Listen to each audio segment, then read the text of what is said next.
അല്ലാഹുവിനോട് നമ്മൾ റമദാൻ കടന്നു വന്ന ആ നിമിഷം മുതൽ ദുആ ചെയ്യാൻ തുടങ്ങിയതാണ്. പരിശുദ്ധ റമദാൻ അവസാനിക്കാറായപ്പോൾ ഈ ദുആയുടെ ശക്തിയും എണ്ണവും വർദ്ധിച്ചുകൊണ്ടിരിക്കുകയാണ്. ഏതാനും ദിവസം കഴിഞ്ഞാൽ ഇന്ന് 27ന്റെ പകലാണല്ലോ. ഇന്നലെയാണ് ലൈലത്തുൽ ഖദറെങ്കിൽ ഇന്ന് പകലിനും ആ പ്രത്യേകതയുണ്ട് എന്ന് മഹാന്മാർ രേഖപ്പെടുത്തിയിട്ടുണ്ട്. ലൈലത്തുൽ ഖദറിന്റെ രാവിന് എന്ത് പ്രത്യേകതയുണ്ടോ ആ പ്രത്യേകത ലൈലത്തുൽ ഖദറിന്റെ പകലിനും ഉണ്ട് എന്ന് മഹാന്മാർ രേഖപ്പെടുത്തിയിട്ടുണ്ട്. 27ന്റെ പകലാണല്ലോ. ഇനി 3 പകല അല്ലെങ്കിൽ 2 പകലമാണ് റമദാൻ നമ്മളിൽ ശേഷിക്കുന്നത്. ഒന്നുകിൽ 2 രാത്രിയും 2 പകലും, അല്ലെങ്കിൽ 3 രാത്രിയും 3 പകലും മാത്രമാണ് ശേഷിക്കുന്നത്. റമദാൻ വിട പറയാൻ പോവുകയാണ്. പരിശുദ്ധ റമദാൻ വിട പറയുന്നത് 2 രീതിയിലാണ്. പ്രിയമുള്ള സഹോദരങ്ങളെ, നമ്മെ ഏറെ വേദനിപ്പിക്കുകയും ചിന്തിക്കുകയും ചെയ്യേണ്ടതാണ്. 2 രീതിയിലാണ് റമദാൻ വിട പറയുന്നത്. ഒന്ന്, പരിശുദ്ധ റമദാൻ അല്ലാഹുവിന്റെ സന്നിധിയിൽ ചെന്ന് നമുക്ക് അനുകൂലമായി സാക്ഷി നിൽക്കും, അല്ലെങ്കിൽ പ്രതികൂലമായി സാക്ഷി നിൽക്കും. ഉസ്താദേ, അത് അറിയാൻ വല്ല വഴികളുമുണ്ടോ? ചില വഴികളെല്ലാം ഉണ്ട്. ഹബീബായ നബിയുനാ മുഹമ്മദ് മുസ്തഫ സല്ലല്ലാഹു അലൈഹി വസല്ലം തങ്ങളുടെ സന്നിധിയിലേക്ക് ഒരു സ്വഹാബി കടന്നു വരാൻ. ശ്രദ്ധിക്കണേ, നമ്മൾ ചെയ്ത അമലുകളെല്ലാം സ്വീകരിക്കപ്പെടണമെന്നെങ്കിലുള്ള മാനദണ്ഡമാണ് അല്ലാഹുവിന്റെ ഹബീബ് പഠിപ്പിക്കുന്നത്. മഹാനായ നബിയുനാ റസൂലുള്ളാഹി സല്ലല്ലാഹു അലൈഹി വസല്ലം തങ്ങളുടെ സന്നിധിയിലേക്ക് ഒരു സ്വഹാബി കയറി വന്നുകൊണ്ട് അല്ലാഹുവിന്റെ ഹബീബിനോട് പറഞ്ഞു, യാ റസൂലല്ലാഹ് ദുല്ലനി അലാ അമലിൻ ഇദാ അമിൽതുഹു ദഖൽതുൽ ജന്ന. ദുല്ലനി അലാ അമലിൻ, ഹബീബായ നബിയെ എനിക്കങ്ങ് ഒരു അമൽ പറഞ്ഞു തരണം. യാ റസൂലല്ലാഹ്, എനിക്കങ്ങ് ഒരു അമൽ പറഞ്ഞു തരണം ഹബീബായ നബിയെ. ദുല്ലനി അലാ അമലിൻ ഇദാ അമിൽതുഹു ദഖൽതുൽ ജന്ന. ഞാൻ ആ പ്രവർത്തനം ചെയ്താൽ ദഖൽതുൽ ജന്ന, എനിക്ക് സ്വർഗ്ഗത്തിൽ കടക്കാനും കഴിയും നബിയെ. അല്ലാഹുവിന്റെ ഹബീബിന്റെ സ്വഹാബികളുടെ ചില ചോദ്യങ്ങളെല്ലാം നമുക്ക് വല്ലാത്ത അനുഗ്രഹങ്ങളാണ്. ഹബീബായ നബിയെ, എനിക്കൊരമൽ പറഞ്ഞു തരണം. ഇദാ അമിൽതുഹു ദഖൽതുൽ ജന്ന, അക്കാര്യം ഞാൻ ചെയ്താൽ അല്ലാഹുവിന്റെ സ്വർഗ്ഗത്തിലേക്ക് എനിക്ക് കടന്നു പോകാൻ കഴിയും നബിയെ. അങ്ങനെയുള്ള ഒരു കാര്യം എനിക്ക് പറഞ്ഞു തരണം യാ റസൂലല്ലാഹ്. ഹബീബായ നബിയുനാ റസൂലുള്ളാഹി സല്ലല്ലാഹു അലൈഹി വസല്ലം തങ്ങൾ ആ സ്വഹാബിയോട് പറഞ്ഞു കൊടുക്കുകയാണ്, തശ്ഹദു അല്ലാ ഇലാഹ ഇല്ലല്ലാഹ് വ അന്ന മുഹമ്മദർ റസൂലുള്ളാഹ്. അല്ലാഹു അല്ലാതെ ഈ പ്രപഞ്ചത്തിൽ ആരാധനക്ക് അർഹനായി മറ്റൊരാളില്ലെന്നും ഹബീബായ നബിയുനാ മുഹമ്മദ് മുസ്തഫ സല്ലല്ലാഹു അലൈഹി വസല്ലം തങ്ങൾ അല്ലാഹുവിന്റെ റസൂലാണ് എന്നും സാക്ഷി നിൽക്കലാണ്. നീ അങ്ങനെ വിശ്വസിക്കലാണ്. വതുഖീമുസ് സ്വലാഹ്, 5 നേരത്തെ നിസ്കാരം നീ കൃത്യമായി നിർവഹിക്കലാണ്. പിന്നെയോ വതുഅ്തിസ് സകാത്ത്, സകാത്ത് കൊടുത്തു വീട്ടലാണ്. 4 വതസൂമു റമളാൻ, പരിശുദ്ധമായ റമളാനിലെ എല്ലാ നോമ്പും നിങ്ങൾ നോറ്റുവീട്ടലാണ്. വതഹജ്ജൽ ബൈത്ത്, നിങ്ങൾക്ക് കഴിയുമോ നിങ്ങൾ കഅബയിൽ പോയി ഹജ്ജ് ചെയ്യലാണ്. ഈ 5 കാര്യം അല്ലാഹുവിന്റെ ഹബീബ് പറഞ്ഞു കൊടുക്കുകയാണ് സല്ലല്ലാഹു അലൈഹി വസല്ലം. ശ്രദ്ധിക്കണേ, വതസൂമു റമളാൻ, റമളാൻ മാസത്തിൽ നീ നോമ്പ് നോൽക്കലാണ്. 5 കാര്യം അല്ലാഹുവിന്റെ ഹബീബ് പറഞ്ഞു കൊടുത്തു. ഈ കാര്യങ്ങൾ നീ കൃത്യമായി ചെയ്താൽ നിന്റെ അല്ലാഹു ഒരുക്കി വെച്ച സ്വർഗ്ഗത്തിലേക്ക് നിനക്ക് കടന്നു പോകാം. ഇതങ്ങ് പറഞ്ഞു കൊടുത്ത സ്വഹാബി അല്ലാഹുവിന്റെ ഹബീബിന്റെ സന്നിധിയിൽ നിന്നങ്ങ് പിന്തിരിഞ്ഞതേ ഉള്ളൂ, പിന്തിരിയാൻ ഒരുങ്ങുന്നതേ ഉള്ളൂ. അപ്പോഴേ നസലൽ അമീൻ മലക്ക് ജിബ്രീൽ അലൈഹിസ്സലാം ഇറങ്ങി വരാൻ. ജിബ്രീൽ അലൈഹിസ്സലാം ഇറങ്ങി വന്നുകൊണ്ട് അല്ലാഹുവിന്റെ ഹബീബിനോട് പറയാ, യാ റസൂലല്ലാഹ്, അയാളോട് പറയണേ, മാലം യഉഖവാലിദൈ, അയാൾ ഈ ചെയ്ത കർമ്മങ്ങളെല്ലാം അല്ലാഹു സ്വീകരിക്കണോ? ഒരു ഡിമാൻഡ് ഉണ്ടെന്ന് പറയണേ ഹബീബായ നബിയെ. ശ്രദ്ധിക്കണം എന്റെ പ്രിയമുള്ള സഹോദരങ്ങളെ, ഒരു ഡിമാൻഡ് ഉണ്ടെന്ന് പറയണേ. എന്താണ് ആ ഡിമാൻഡ്? മാലം യഉഖവാലിദൈ,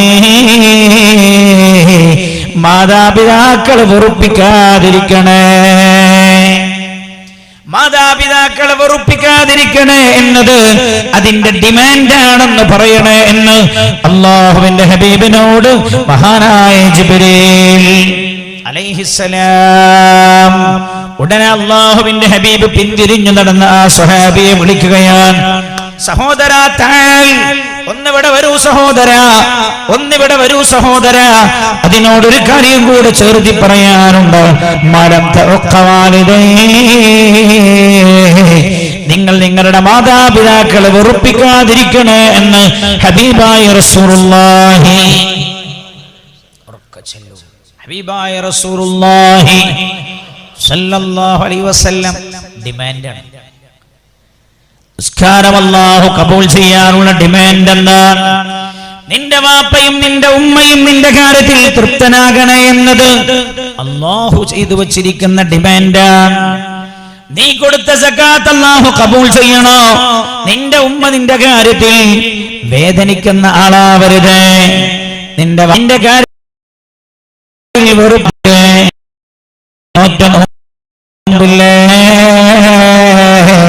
അല്ലാഹുവിന് വേണ്ടി പകൽ മുഴുവൻ പട്ടിണി കിടന്നത്, പ്രഭാതം മുതൽ പ്രദോഷം വരെ പട്ടിണി കിടന്നത്, മാത്രമല്ല രാത്രികാലങ്ങളിൽ തറാവീഹ് നിസ്കരിച്ചത്, ഇല്ലേ ഒറ്റയ്ക്കിരുന്ന് പൊട്ടിക്കരഞ്ഞ് ഖുർആൻ പാരായണം ചെയ്തില്ലേ, അല്ലാഹു ചെയ്ത നിഅമത്തിൽ നിന്ന് വാരിക്കോരി നീ ചെലവാക്കിയില്ലേ, എല്ലാം പോരാ, എല്ലാം അല്ലാഹു കബൂൽ ചെയ്യണോ? നിന്റെ ഉമ്മ നിന്റെ കാര്യത്തിൽ എങ്ങനെയാണെന്ന്, നിന്റെ ഉപ്പ നിന്റെ കാര്യത്തിൽ എങ്ങനെയാണെന്ന് ചിന്തിക്കണേ. ഇതെല്ലാം അല്ലാഹു കബൂൽ ചെയ്യാനുള്ള ഡിമാൻഡ് മാലം യഉഖവാലിദൈ, ഉമ്മയെയും ബാപ്പയെയും വെറുപ്പിക്കാതിരിക്കാനാണെന്ന് ഹബീബായ നബിയുനാ റസൂലുള്ളാഹി. ഈ സദസ്സിൽ ആരെങ്കിലും ഉണ്ടോ വാപ്പയോട് പിണങ്ങി നിൽക്കുന്നവർ, ഉമ്മയോട് വെറുത്ത് കഴിയുന്നവർ? അവരെഴുന്നേറ്റ് പോകണേ എന്നും ഞാൻ ഓർമ്മപ്പെടുത്തുകയാണ്. വിഷയത്തിക്ക് ഞാൻ കടന്നിട്ടില്ല, കടക്കണുള്ളൂ. ഒരു നീച്ചു പോകണം, ഒരുപാട് ഇരിക്കാൻ പാടില്ല, അവരവിടെ ഇരിക്കാൻ പാടില്ല. എന്തുകൊണ്ട്? ആ സദസ്സിലെ അല്ലാഹു ദുആക്ക് ഉത്തരം തരൂല്ല. ആ സദസ്സിന് നേരെ അല്ലാഹുവിന്റെ കാരുണ്യത്തിന്റെ നോട്ടമുണ്ടാവുകയില്ല. കാരണം എന്താ? ഉപ്പ എങ്ങനെയാ, ഉമ്മ എങ്ങനെയാ, അത് അല്ലാഹുവിന്റെ തീരുമാനമാണ്. കേൾക്കണേ, ചെവി തുറന്ന് കേൾക്കണേ, കാത് തുറന്ന് കേൾക്കണേ. ഒരാൾ അല്ലാഹു പറയാ, അബ്ദുല്ലാഹി ഇബ്നു അബ്ബാസ് റളിയല്ലാഹു അൻഹു രേഖപ്പെടുത്തുകയാ, ഫമൻ ശകറല്ലാഹ്, ഒരാൾ അല്ലാഹുവിന് നന്ദി ചെയ്തോ, വലം യശ്കുർ ലിവാലിദൈ, മാതാവിനും പിതാവിനും നന്ദി ചെയ്തില്ല എങ്കിൽ അല്ലാഹുവിന്റെ ഹബീബ പറയുന്നത്, അയാൾ അല്ലാഹുവിന് നന്ദി ചെയ്തത്, അല്ലാഹുവിന് നന്ദി ചെയ്തത് അയാളിൽ നിന്ന് അല്ലാഹു സ്വീകരിക്കുകയില്ല. അല്ലാഹുവിന് ഒരാൾ ചെയ്യുന്ന അമലുകൾ അല്ലാഹു കബൂൽ ചെയ്യണോ? അതിനുള്ള ഡിമാൻഡ് യശ്കുർ ലിവാലിദൈ, മാതാവിനും പിതാവിനും നന്ദിയുള്ളവനാവണേ എന്ന ഇത് പഠിപ്പിക്കുന്നത് ഏതെങ്കിലും പണ്ടിനേതെങ്കിലും കിതാബിൽ എഴുതി വെച്ചതല്ല. അബ്ദുല്ലാഹി ഇബ്നു അബ്ബാസ്, അനിഷ്കുർലി, എനിക്ക് നിങ്ങൾ നന്ദി ചെയ്യണേ എന്നതിനോട് അല്ലാഹു വലിവാലിദൈക്, നിങ്ങളുടെ മാതാപിതാക്കൾക്കും നന്ദി ചെയ്യണേ എന്ന് അല്ലാഹു ചേർത്തി പറയാനുള്ള കാരണം, മാതാപിതാക്കൾക്ക് നന്ദിയുള്ളവനായാലേ അല്ലാഹുവിന് നന്ദിയുള്ളവനാവാൻ കഴിയൂ എന്ന് അല്ലാഹു ചേർച്ചപ്പെടുത്തിയതിന്റെ സൂചനയാണത്. വാപ്പ ഉമ്മേറ്റ് തെറ്റിക്കണ ആരെങ്കിലും ഉണ്ട്, ഞാൻ അത് അവരോട് പറഞ്ഞു നീച്ചു പോയിക്കോളി ഇവിടുന്ന്. കാരണം അടുത്ത സെക്കൻഡിൽ നമ്മളെ അവസ്ഥ എന്താണെന്ന് അറിയില്ലല്ലോ. ഞാൻ മരിച്ചുപോയാ ഉറപ്പിച്ചോളൂ, ഇലന്നാർ, നരകത്ത്.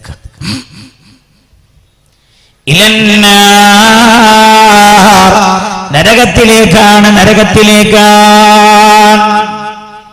സാധാരണ റമദാനിൽ മുത്തഅല്ലിമീങ്ങളായ കൊച്ചുമക്കൾ വഅദ് പറയാൻ വരുമ്പോൾ അവർ പറയാറുള്ള ചരിത്രം നിങ്ങൾ കേട്ടിട്ടില്ലേ? അറിയാത്തവരാരും ഈ കൂട്ടത്തിൽ ഉണ്ടാകില്ലല്ലോ. ഞാൻ ആ സംഗതിയുടെ ഗൗരവം എന്ത് എന്ന് ഓർമ്മപ്പെടുത്താൻ വേണ്ടി മാത്രം പറയാ. പുണ്യ നബി സല്ലല്ലാഹു അലൈഹി വസല്ലമ തങ്ങളുടെ കൂടെ എത്രയോ യുദ്ധങ്ങളിൽ പങ്കെടുത്ത ആളാണ് അല്ലാഹുവിന്റെ ഹബീബിന്റെ സ്വഹാബിയായ അൽഖമ റളിയല്ലാഹു അൻഹു. എത്രയോ യുദ്ധങ്ങളിൽ പങ്കെടുത്തിട്ടുണ്ട്. പുണ്യ നബി സല്ലല്ലാഹു അലൈഹി വസല്ലമ തങ്ങളുടെ കൂടെ മദീന പള്ളിയിൽ എത്രയോ ജമാഅത്തുകളിൽ പങ്കെടുത്ത ആളാ. എത്രയോ പണം അല്ലാഹുവിന്റെ പരിശുദ്ധ ദീനിനു വേണ്ടി ദാനധർമ്മം ചെയ്ത മഹാനാ. ആ മഹാൻ മരിക്കാൻ കിടക്കുമ്പോഴല്ലേ ഷഹാദത്ത് ചൊല്ലിക്കൊടുത്തിട്ട് ചൊല്ലാൻ കഴിയുന്നില്ല. ഉടനെ അടുത്തുണ്ടായിരുന്ന ആളുകൾ അല്ലാഹുവിന്റെ ഹബീബിനെ വിവരമറിയിച്ചല്ലോ. പുണ്യ നബി സല്ലല്ലാഹു അലൈഹി വസല്ലമ തങ്ങൾ ചോദിച്ചതെന്താ? അഹയ്യുൻ വാലിദാ, എന്റെ അൽഖമയുടെ വാപ്പയോ ഉമ്മയോ ജീവിച്ചിരിക്കുന്നുണ്ടോ? അടുത്തുള്ള ആൾ പറഞ്ഞു, അടാ വന്ന ആൾ പറഞ്ഞു, ഉമ്മ ജീവിച്ചിരിക്കുന്നുണ്ട് യാ റസൂലല്ലാഹ്, ഉപ്പ മരിച്ചു പോയിട്ടുണ്ട് നബിയേ. അല്ലാഹുവിന്റെ ഹബീബ് അത് പറഞ്ഞ സ്വഹാബിയോട് ചോദിച്ചോ, നിങ്ങൾ ആ ഉമ്മയുടെ അടുത്ത് ചെന്നിട്ട് ഞാൻ അങ്ങോട്ട് വരണോ, അവർക്ക് ഇങ്ങോട്ട് വരാൻ കഴിയുമോ എന്നൊന്ന് ചോദിക്കണേ. അല്ലാഹുവിന്റെ ഹബീബിന്റെ പ്രതിനിധിയായി ആ സ്വഹാബി ഉമ്മയുടെ അടുത്ത് വന്നിട്ട് നിങ്ങൾ അല്ലാഹുവിന്റെ ഹബീബ് ഒന്ന് കാണണമെന്ന് പറഞ്ഞിട്ടുണ്ട്, അങ്ങേക്ക് അങ്ങോട്ട് വരാൻ പ്രയാസമായാൽ റസൂലുള്ള ഇങ്ങോട്ട് വരാമെന്ന് പറഞ്ഞിട്ടുണ്ട്, അതോ നിങ്ങൾക്ക് അങ്ങോട്ട് പോകാൻ ബുദ്ധിമുട്ടുണ്ടാകുമോ? ഉമ്മ പറഞ്ഞു, ഇല്ല, അല്ലാഹുവിന്റെ ഹബീബിനെ തെരഞ്ഞിങ്ങോട്ട് വരികയോ. എഴുന്നേറ്റല്ലോ ആ വൃദ്ധയായ മാതാവ് വടിയൂന്നി പിടിച്ചുകൊണ്ട് ഇലാ ഹദറത്ത് റസൂലില്ലാഹി, മഹാനായ നബിയുനാ മുഹമ്മദ് മുസ്തഫ സല്ലല്ലാഹു അലൈഹി വസല്ലമ തങ്ങളുടെ സന്നിധിയിലേക്ക് ചെല്ലുകയാ. അല്ലാഹുവിന്റെ ഹബീബിന്റെ അടുത്ത് ചെന്നു പുണ്യ നബി സല്ലല്ലാഹു അലൈഹി വസല്ലമ തങ്ങളോട് പറഞ്ഞു, യാ റസൂലല്ലാഹ്, അല്ലാഹുവിന്റെ ഹബീബേ, അങ്ങ് അന്വേഷിച്ച അൽഖമയുടെ ഉമ്മ ഞാനാ നബിയേ. അല്ലാഹുവിന്റെ ഹബീബിനോട് ആ പെണ്ണ്, ആ സ്ത്രീ പറയുകയാണ്. അല്ലാഹുവിന്റെ റസൂൽ ചോദിച്ചു, നിങ്ങളാണോ അൽഖമയുടെ മാതാവ്? അതെ യാ റസൂലല്ലാഹ്. അങ്ങെന്തിനാ എന്നെ വിളിപ്പിച്ചത്? അപ്പൊ അല്ലാഹുവിന്റെ ഹബീബ് പറഞ്ഞു, അൽഖമയോട് അങ്ങേക്ക് വല്ല വെറുപ്പമുണ്ടോ എന്ന് ചോദിച്ചോ. അപ്പോഴാ മാതാവിന്റെ ഇരുക്കവളിലൂടെയും കണ്ണുനീരൊഴുകാൻ തുടങ്ങി. യാ റസൂലല്ലാഹ്, 10 മാസം ഞാൻ ഗർഭം ചുമന്നു നബിയേ, എന്റെ അൽഖമയെ ഞാൻ പ്രസവിച്ചു യാ റസൂലല്ലാഹ്. 10-25 കൊല്ലത്തോളം കണ്ണിന്റെ ഹിമ വെട്ടാതെ എന്റെ പൊന്നുമോനെ ഞാൻ വളർത്തി നബിയേ. എന്നിട്ട് ഞാൻ അവന് നല്ലൊരു വിവാഹം ചെയ്തു കൊടുത്തു യാ റസൂലല്ലാഹ്. അല്ലാഹുവിന്റെ ഹബീബേ, വിവാഹം കഴിയുന്നവരെ അവനെ എന്നോടായിരുന്നു നബിയേ ഏറ്റവും കൂടുതൽ സ്നേഹം യാ റസൂലല്ലാഹ്. വിവാഹം കഴിഞ്ഞതോടുകൂടെ എന്നോടവന്റെ സ്നേഹം കുറഞ്ഞു പോയിട്ടുണ്ടോ യാ റസൂലല്ലാഹ്? അതെന്റെ മനസ്സിനെ വല്ലാതെ വേദനിപ്പിച്ചു നബിയേ. അവൻ എന്നേക്കാൾ അവന്റെ ഭാര്യയോടാ യാ റസൂലല്ലാഹ് അവന്റെ സ്നേഹം. അല്ലാഹുവിന്റെ ഹബീബ്, ഇതെന്റെ മനസ്സിന് വല്ലാത്ത വേദനയായ ഹബീബ്. അൽഖമ എന്നെ ശ്രദ്ധിക്കുന്നുണ്ട് യാ റസൂലല്ലാഹ്, എന്നെ സംരക്ഷിക്കുന്നുണ്ട് നബിയേ, എന്നെ നോക്കുന്നുണ്ട് യാ റസൂലല്ലാഹ്, എന്റെ ആവശ്യങ്ങളെല്ലാം നിറവേറ്റി തരുന്നുണ്ട് ഹബീബായ നബിയേ. പക്ഷേ എന്നേക്കാൾ കൂടുതൽ ബന്ധം എന്റെ അൽഖമാക്കവന്റെ ഭാര്യയോടായ റസൂലല്ലാഹ്, ഇതെനിക്ക് സഹിക്കാൻ കഴിയുന്നില്ല നബിയേ എന്ന് പറഞ്ഞ പെണ്ണ് കാവിട്ടന്ന പെണ്ണ് കരയാൻ തുടങ്ങിയല്ലോ. വിരുമ്പി വിരുമ്പി കരഞ്ഞുകൊണ്ടിരുന്നല്ലോ. അപ്പോഴല്ലേ അല്ലാഹുവിന്റെ ഹബീബ് നബിയുനാ മുഹമ്മദ് മുസ്തഫ സല്ലല്ലാഹു അലൈഹി വസല്ലം തങ്ങൾ സ്വഹാബികളോട് പറഞ്ഞത്, സ്വഹാബാ വിറക് കൊണ്ടുവരൂ സ്വഹാബാ, എന്റെ അൽഖമയെ ഞാൻ കരിച്ചു കളയട്ട സ്വഹാബാ. എന്റെ അൽഖമ യുദ്ധം ചെയ്തിട്ട് കാര്യമില്ല, അല്ലാഹുവിന് വേണ്ടി യുദ്ധങ്ങളിൽ പങ്കെടുത്തത് നഷ്ടപ്പെട്ടു പോയിരിക്കുന്നു. എന്റെ അൽഖമ എന്റെ പിന്നിൽ നിസ്കരിച്ചത് നഷ്ടപ്പെട്ടു പോയിരിക്കുന്നു. എന്റെ അൽഖമ നോമ്പ് നോറ്റത് നഷ്ടത്തിലായിരിക്കുന്നു. എന്റെ അൽഖമ ഖുർആൻ പാരായണം ചെയ്തത് നഷ്ടത്തിലായിരിക്കുന്നു. എന്റെ അൽഖമ ചെയ്ത എല്ലാ നന്മകളും വൃഥാവില. അൽഖമയുടെ കാര്യത്തിൽ മാതാവിന്റെ ഹൃദയം എരിഞ്ഞു പൊരിഞ്ഞുകൊണ്ടിരിക്കുകയാണ്. അതുകൊണ്ട് സ്വഹാബാ, എന്റെ അൽഖമയെ ഞാൻ ഭൂമിയിൽ വെച്ചു തന്നെ കരിച്ചു കളയട്ടെ സ്വഹാബാ. സ്വഹാബികളോട് അല്ലാഹുവിന്റെ ഹബീബ് വിറക് കൊണ്ടുവരാൻ പറയാൻ, ഞാൻ അൽഖമയെ കരിച്ചു കളയട്ടെ എന്ന് അല്ലാഹുവിന്റെ ഹബീബ് പറഞ്ഞപ്പോഴാണല്ലോ വിതുമ്പി വിതുമ്പി കരഞ്ഞുകൊണ്ടിരുന്ന ഈ മാതാവ് പറഞ്ഞത്, ഹബീബായ നബിയേ, എന്റെ പൊന്നുമോനാ, എന്നെ വേദനിപ്പിച്ചിട്ടുണ്ടെങ്കിലും അവൻ എന്റെ പൊന്നുമോനാ, അവരെ കരിക്കരുത് യാ റസൂലല്ലാഹ്, ഞാൻ പൊരുത്തപ്പെട്ടു കൊടുത്താൽ മതിയോ നബിയേ എന്ന് ഒരു ഉമ്മയാണ് എന്റെ സഹോദരായത്. അല്ലാഹുവിന്റെ ഹബീബ് പറഞ്ഞു, നിങ്ങൾ പൊരുത്തപ്പെട്ടു കൊടുത്താൽ അല്ലാഹുവിന്റെ ഇഷ്ടമുള്ള ആളായി അൽഖമക്ക് മാറാൻ കഴിയും. അപ്പോഴാ പറഞ്ഞത് അല്ലാഹുവിന്റെ ഹബീബേ, എന്നാൽ എന്റെ അൽഖമയെ കരിക്കരുത് യാ റസൂലല്ലാഹ്, ഞാൻ എന്റെ അൽഖമാക്ക് പുറത്തു കൊടുത്തിരിക്കുന്നു നബിയേ. അപ്പോഴാണ് അൽഖമ റളിയല്ലാഹു അൻഹു മരണത്തിന്റെ വെപ്രാളത്തിൽ ലാ ഇലാഹ ഇല്ലല്ലാഹ് എന്ന അൽഖമാക്ക് ചൊല്ലാൻ കഴിഞ്ഞത്. അതുവരെ അൽഖമയുടെ നാവ് വഴങ്ങിയില്ല എന്റെ സഹോദരാ, നാവ് വഴങ്ങില്ല. പഴയ കാലത്തെ മനുഷ്യന്മാര് ഈ അവസാനത്തെ പത്താവുമ്പോൾ സിയാറത്ത് കൂടുതൽ ചെയ്യും. ഖബർ സാലുമ്മാൻ്റെ വാപ്പാൻ്റെയൊക്കെ എടുത്തു പോകും. അപ്പോൾ ചില ആൾക്കാർ പറയും, ഖബർ തേടി പോകുന്ന പൂജകരെ, ചങ്ങായിമാരെ, നിങ്ങൾക്ക് മനസ്സിലായിട്ടില്ലേ, വാപ്പാൻ്റെയും ഉമ്മാൻ്റെയും പൊരുത്തം കിട്ടാതെ നിങ്ങൾ ഓതിയൊരു ഖുർആനും അല്ലാഹു കബൂൽ ചെയ്യൂല. നിസ്കാരവും അല്ലാഹുവിന് വേണ്ട. വാപ്പിമ്മി ഓലെ തൃപ്തി കിട്ടാൻ അവരെ അല്ലാഹു നമ്മുടെ വിഷയത്തിൽ തൃപ്തരാക്കി തരാൻ സിയാറത്ത് ചെയ്യാറുണ്ട്. ആക്ഷേപിക്കണ്ട, എനിക്കത് മനസ്സിലാവാത്തോണ്ട. എന്തുകൊണ്ട്? വാപ്പ തന്നെ അങ്ങനെ, ഉമ്മ തന്നെ അങ്ങനെ. അതിന്റെ മുമ്പിൽ ന്യായമൊന്നും ഇങ്ങോട്ട് പറയണ്ടെന്ന് അറബ് പറഞ്ഞു. ന്യായമൊന്നും പറയണ്ട, എന്റെ വാപ്പയെ നോക്കേണ്ട യാതൊരു ബാധ്യതയും എനിക്കില്ല ഉസ്താദേ. എന്തുകൊണ്ട്? എനിക്ക് 3 വയസ്സ് പ്രായമുള്ളപ്പോൾ എന്റെ ഉമ്മയെ തലാഖ് ചൊല്ലിയതാണ് വാപ്പ. എന്റെ വാപ്പ അസുഖമായി കിടക്കണ്ടല്ലോ, പോയി നോക്കിയോ? ഞാൻ പോയിട്ടില്ല. എന്തിനാ പോകേണ്ട ആവശ്യമൊന്നുമില്ല. കണ്ണു ചോറില്ലാത്ത പണി ചെയ്ത ആളാ എന്റെ വാപ്പ. മിണ്ടാൻ പാടില്ല, വേണ്ടി പോകരുത്.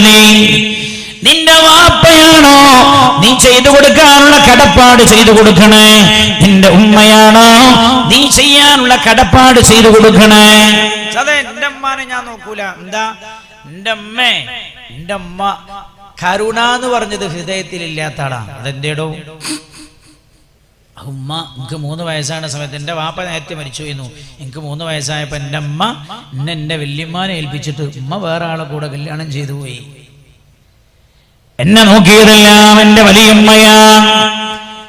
എന്റെ ഉമ്മാക്ക് സുഖല്യടാ, വീട്ടിൽ കിടപ്പില്ല, ഒന്ന് ശ്രദ്ധിക്കണേ എന്ന് പറഞ്ഞപ്പോഴാ അവന്റെ മറുപടി, ഞാൻ എന്തിനാണ് ആ തള്ളയെ നോക്കുന്നത്? എടാ, നിന്നെ സംരക്ഷിച്ചതിന് പകരം നീ തിരിച്ചു ചെയ്യണമെന്നല്ല. വവസ്വൈനൽ ഇൻസാന ബിവാലിദൈഹി ഹമലതുഹു ഉമ്മുഹു വഹ്നൻ അലാ വഹൻ. വവസ്വൈനൽ ഇൻസാന ബിവാലിദൈഹി, മാതാവിനോടും പിതാവിനോടും ഗുണം ചെയ്യണമെന്ന് ഞാൻ മനുഷ്യനോട് വസിയ്യത്ത് ചെയ്തിരിക്കുകയാണ്. അല്ലാഹ് അങ്ങനെ പറഞ്ഞു. നിസ്കരിക്കണം എന്ന് പറഞ്ഞോടത്ത് പോലും ഞങ്ങളോട് വസിയ്യത്ത് ചെയ്യുന്നു എന്ന് പറഞ്ഞിട്ടില്ല. ചെവി തുറന്നിട്ട് കേട്ടോളൂ. ഉസ്താദേ, ഞാൻ എങ്ങനെ ആ കുട്ടിനെ വെറുപ്പിക്കാം? 5 കൊല്ലായി ആ കുട്ടിനെ കാത്തുക. അതുകൊണ്ട് എന്റെ വാപ്പ സമ്മതിക്കാത്തത് കൊണ്ട്, ഉമ്മ സമ്മതിക്കാത്തത് കൊണ്ട് ഞങ്ങൾ നാട് വിട്ടുപോയി കല്യാണം ചെയ്യേണ്ടി വന്നത്. എടാ, 5 കൊല്ലമല്ലേ ആ പെണ്ണ് നിന്നെ കാത്തിരിക്കുന്നല്ലോ. 25 കൊല്ലമായടാ നീ പുതിയ ആപ്പിള പോകുന്നത് കാണാൻ കാത്തിരിക്കുന്നൊരു പെണ്ണുണ്ട് ആകാശത്തിന് ചുവട്ടിൽ. അതാരാന്നറിയോ? അത് നിന്റെ തള്ളയാണടാ. പെങ്ങളെ, നിന്നെ ഒന്ന് കെട്ടിച്ചയക്കുന്നത് കാണാൻ, നീ ഒരു ഭർത്താവിന്റെ കൂടെ പോകുന്നത് കാണാൻ കാത്തിരിക്കുന്നൊരു ഹൃദയമുണ്ട് എന്റെ പെങ്ങളെ ആകാശത്തിന് ചുവട്ടിൽ. അത് നിനക്ക് വേണ്ടി എപ്പോഴും അടുപ്പിൽ നിന്ന് കരിയും. അതേപോലെയുള്ള വേസ്റ്റും ശരീരത്തിലാക്കി നിന്റെ സുഖത്തിനായി കഴിയുന്നൊരു പെണ്ണുണ്ട്. അത് നിന്റെ ഉമ്മയാ. ഹമലതുഹു ഉമ്മുഹു ഖുർഹാ വവദഅതുഹു ഖുർഹാ വവസ്വൈനൽ ഇൻസാന ബിവാലിദൈഹി. എന്തേ മഴയില്ലാതായത്? 5 ലക്ഷമല്ല, 1 കോടി മരം വെച്ച് പിടിപ്പിച്ചാലും മഴ പെയ്യൂല. വാപ്പയും ഉമ്മയും വീട്ടിന്റെ അകത്ത് കരഞ്ഞുകൊണ്ടിരിക്കെ അള്ളാഹുവിന്റെ വെള്ളം റബ്ബ് ഭൂമിയിലേക്ക് ഇറക്കി തരൂല. ഹദീസിൽ പറഞ്ഞിട്ടുണ്ട്. തൗബ ചെയ്തു മടങ്ങണം ചെറുപ്പക്കാരെ, പെങ്ങളെ, തൗബ ചെയ്തു മടങ്ങണം. അള്ളാഹുവിന്റെ വെള്ളം അള്ളാഹു തരില്ല.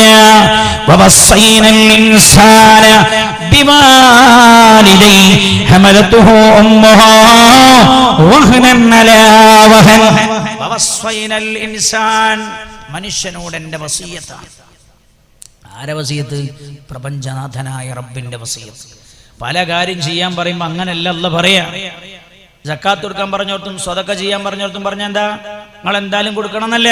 അൻഫിഖൂ മിമ്മാ റസഖ്നാകും, ഞങ്ങൾക്ക് കുറെ തന്നില്ലേ, എന്നാണ് കൊടുക്കുകയും. അങ്ങനെ പറഞ്ഞു. എന്താണ് ആ പറച്ചിലൊക്കെ? ഞങ്ങൾക്ക് കുറെ തന്നില്ലേ, എന്നാണ് കൊടുക്കുക. അങ്ങനെയാണ് സക്കാത്തും സ്വതക്കയും കൊടുക്കാൻ പറഞ്ഞെടുത്ത് പറഞ്ഞത്. നിങ്ങൾ ഭൂമിക്ക് വരുമ്പോ നിങ്ങൾ കയ്യിലൊന്നും ഇല്ലേനല്ലോ. ഒഴിഞ്ഞ കൈയുമായിട്ടാണ് നമ്മൾ വന്നത്. പിന്നെ നിങ്ങൾ കുറെ ഉണ്ടാക്കിയില്ലേ? ഞാൻ തന്ന ആരോഗ്യം കൊണ്ട് നിങ്ങൾ ഉണ്ടാക്കിയതാ. നിങ്ങൾ രണ്ടാളും ഒരേ കച്ചവടം തുടങ്ങിയിട്ട് നിങ്ങളെ സുഹൃത്ത് പൊട്ടിപ്പോവുകയും നിങ്ങൾ വിജയിക്കുകയും ചെയ്തില്ലേ? ഞാൻ ചെയ്തതാ. നിങ്ങൾ അയൽപക്കത്തുനിന്ന് പോയി നോക്കി, 28 വയസ്സായില്ലേ, തലച്ചോറിന് വളർച്ചയില്ലാതെ കയ്യും കാലും കുഴഞ്ഞു കിടക്കണേ. അത് ഓന അങ്ങനാക്കിയത് ഞാനാ, നിങ്ങൾ അങ്ങനാക്കിയത് ഞാനാ. കൊണ്ട് അൻഫിഖൂ മിമ്മാ റസഖ്നാകും, ഞാൻ തന്നേന്ന് കുറച്ചാണ് കൊടുത്താളി. അങ്ങനെ അവിടെ പറഞ്ഞു. എന്നാൽ മാതാവിനും പിതാവിനും ഗുണം ചെയ്യണം എന്ന് പറഞ്ഞെടുത്ത് പറഞ്ഞതെന്താ? വവസ്സൈനൽ ഇൻസാൻ, എന്റെ വസിയത്താണ്. വവസ്സൈനൽ ഇൻസാൻ, ഇതെന്റെ വസിയത്താണ് മനുഷ്യനോട്. എന്തിനാ അല്ലാഹു വസിയത്താന്ന് പറഞ്ഞത്? വസിയത്താന്ന് പറഞ്ഞാൽ അത് പൂർത്തിയാക്കാൻ മനുഷ്യന് ഭയങ്കര താല്പര്യവും അല്ലേ. എത്ര മോശപ്പെട്ട മക്കളാണെങ്കിലും വാപ്പയോട് ദേഷ്യം പിടിച്ചാണെങ്കിലും അല്ലേ, വാപ്പ മരിക്കുന്ന സമയത്ത് 15 സെന്റ് പള്ളിക്ക് വഖഫ് ചെയ്തിരുന്നു. മക്കളോട് പറഞ്ഞ് അതിന്റെ വസിയത്ത് നിങ്ങൾ പള്ളിക്ക് കൊടുക്കണം. അപ്പോൾ മരിച്ചാൽ പറയില്ലേ, സ്വത്ത് വിധിക്കുന്ന സമയത്ത് 15 സെന്റിൽ ആരും അവകാശവാദം ഉന്നയിച്ചു വരണ്ട, അത് വാപ്പ പള്ളിക്ക് കൊടുക്കണം എന്ന് വസിയത്ത് ചെയ്തതാണ്, അത് നമ്മളോട് കൊടുക്കും. അങ്ങനെ വസിയത്ത് എന്നാണ്. ആരാ വസിയത്ത്? വാപ്പിയല്ല, അമ്മയൊന്നുമല്ല ഈ വസിയത്ത് ചെയ്യണ, റബ്ബിന്റെ വസിയത്താണ്. ആ ആയത്തിന്റെ പോക്കൊന്ന് നോക്കിയാണ്. മാതാവിനോടും പിതാവിനോടും നീ ഗുണം ചെയ്യണേ എന്ന് ഞാൻ മനുഷ്യനോട് വസിയത്ത് ചെയ്തിരിക്കുകയാണ്. എന്താ കാരണം? അത് കേട്ടോളി. എന്താ സാധ്യ ഉമ്മാക്ക് പത്ര വലിയ പ്രത്യേകത? അല്ലാഹ് പറഞ്ഞുതരാ. ഏതെങ്കിലും കിതാബ് ഏതെങ്കിലും മുസ്ലിയാർ എഴുതി വെച്ചതല്ല, ഹദീസിൽ പറഞ്ഞതല്ല. പിന്നെയോ ജിബ്രീൽ അലൈഹിസ്സലാം ഇറങ്ങി വന്ന് പറഞ്ഞു തരാം. ഉമ്മാരാ വാപ്പാരാ, ഉമ്മാരാ എന്ന് അള്ളാഹു തന്നെ പറഞ്ഞു പഠിപ്പിച്ചെന്നതാ, ഒരു പ്രൊഫസറും പറഞ്ഞെന്നല്ല. ആരാ നിന്റെ ഉമ്മയെ നീ ധിക്കരിക്കുമ്പോ മനസ്സിലാക്കേണ്ട ഒരു കാര്യമുണ്ട്. നിന്റെ വാപ്പയെ നീ വെറുപ്പിക്കുമ്പോൾ നീ തിരിച്ചറിയേണ്ട ചില രഹസ്യങ്ങളുണ്ട്. ആരാ ഇത് പറഞ്ഞു തരുന്നത്? അല്ലാഹു. ഹമലതുഹു ഉമ്മുഹു ഖുർഹാ വവദഅതുഹു ഖുർഹാ. എടാ നിന്റെ ഉമ്മ ഗർഭം ധരിച്ചത് ക്ഷീണത്തിനുമേൽ ക്ഷീണം സഹിച്ചാണ്. നിന്നെ പ്രസവിച്ചതോ ക്ഷീണത്തിനുമേൽ ക്ഷീണം സഹിച്ചാൻ. ഈ ഒരായത്തിന്റെ ഒരു കഷ്ണം ഞങ്ങൾക്ക് വിശദീകരിച്ചു തരണമെങ്കിൽ ഞാൻ 5 കൊല്ലം മെഡിക്കൽ സയൻസിന് പോയി കുത്തിരുന്ന് പഠിക്കണം. ഞാൻ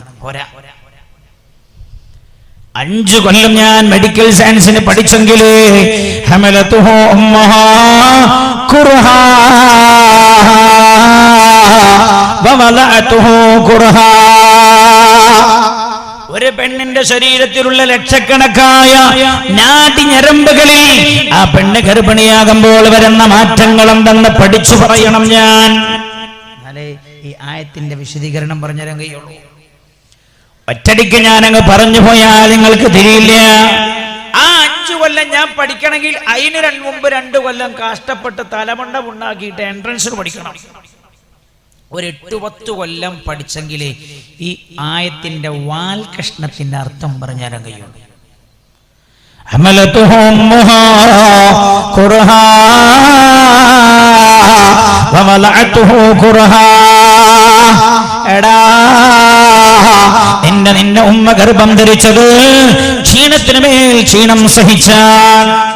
1-ാം മാസത്തെക്കാളും ക്ഷീണ 2-ാം മാസം, 2-ാം മാസത്തെക്കാളും ക്ഷീണമാണ് 3-ാം മാസം, 3-ാം മാസത്തെക്കാളും ക്ഷീണമാണ് 4-ാം മാസം, 4-ാം മാസത്തെക്കാളും ക്ഷീണമാണ് 8-ാം മാസം, 8-ാം മാസത്തെക്കാളും ക്ഷീണമാണ് 9-ാമത്തെ മാസം. അല്ലേ? 8-ാം മാസമായപ്പോ നമ്മൾ കാണുന്നതൊന്ന് പറഞ്ഞു നോക്കാം. മെഡിക്കൽ സയൻസ് പഠിച്ചിട്ടില്ലെങ്കിലും നമ്മളൊക്കെ കാണുന്നുണ്ടല്ലോ. എന്തേ ഉമ്മമാരെ നിങ്ങൾ അനുഭവിക്കുന്നതില്ലേ? പ്രസവിച്ച ഉമ്മമാരോടാ സഹോദരിമാരോടാ ഞാൻ ചോദിക്കുന്നത്. എന്തേ 8-ാം മാസം ആവുമ്പോ കാലിങ്ങോട്ട് തടിച്ചു വന്നിട്ടുണ്ട്, നീര് വന്നിട്ടുണ്ട്. മാത്രമല്ല കാലിന്റെ ചെറിയ ചെറിയ നരമ്പുകൾ പോലും തടിച്ചു തൊലിയിലൂടെ വെളിയിലേക്ക് ഇങ്ങ് കാണുന്നുണ്ട്. രക്തം ഇറങ്ങിയിട്ടുണ്ട് നാഡിഞരമ്പില്.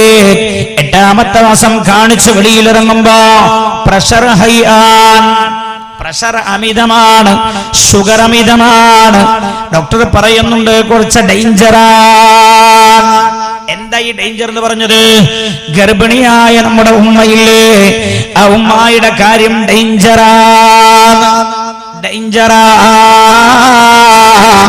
അപകടമാണ്.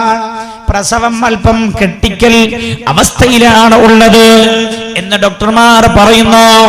അപ്പോഴും സ്കാൻ ചെയ്ത് ഡോക്ടറുടെ റൂമിൽ നിന്ന് വെളിയിലേക്ക് ഇറങ്ങുന്ന ഉമ്മയില്ലേ, പെണ്ണില്ലേ, ചോദിച്ചതെന്താ സാറോട്? സാറേ, എന്റെ ഗർഭത്തിലിരിക്കുന്ന കുഞ്ഞുമോന് കുഴപ്പമൊന്നുമില്ലല്ലോ.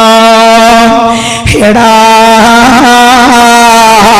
തന്റെ ജീവനപായത്തിലാണെന്ന് പറഞ്ഞപ്പോഴും കാലിലുള്ള ഞരമ്പ് പൊട്ടിയിട്ട് രക്തം വന്ന് മരിക്കാൻ എന്റെ ഉമ്മ സാധ്യതയുണ്ടെന്ന് ഡോക്ടർ പറഞ്ഞപ്പോഴും എന്റെ പൊന്നുമോന് കുഴപ്പമില്ലല്ലോ എന്ന് ചോദിച്ച് ആസ്വദിച്ച ഒരു പെണ്ണുണ്ടടാ ആകാശത്തെ ചുവട്ടിൽ.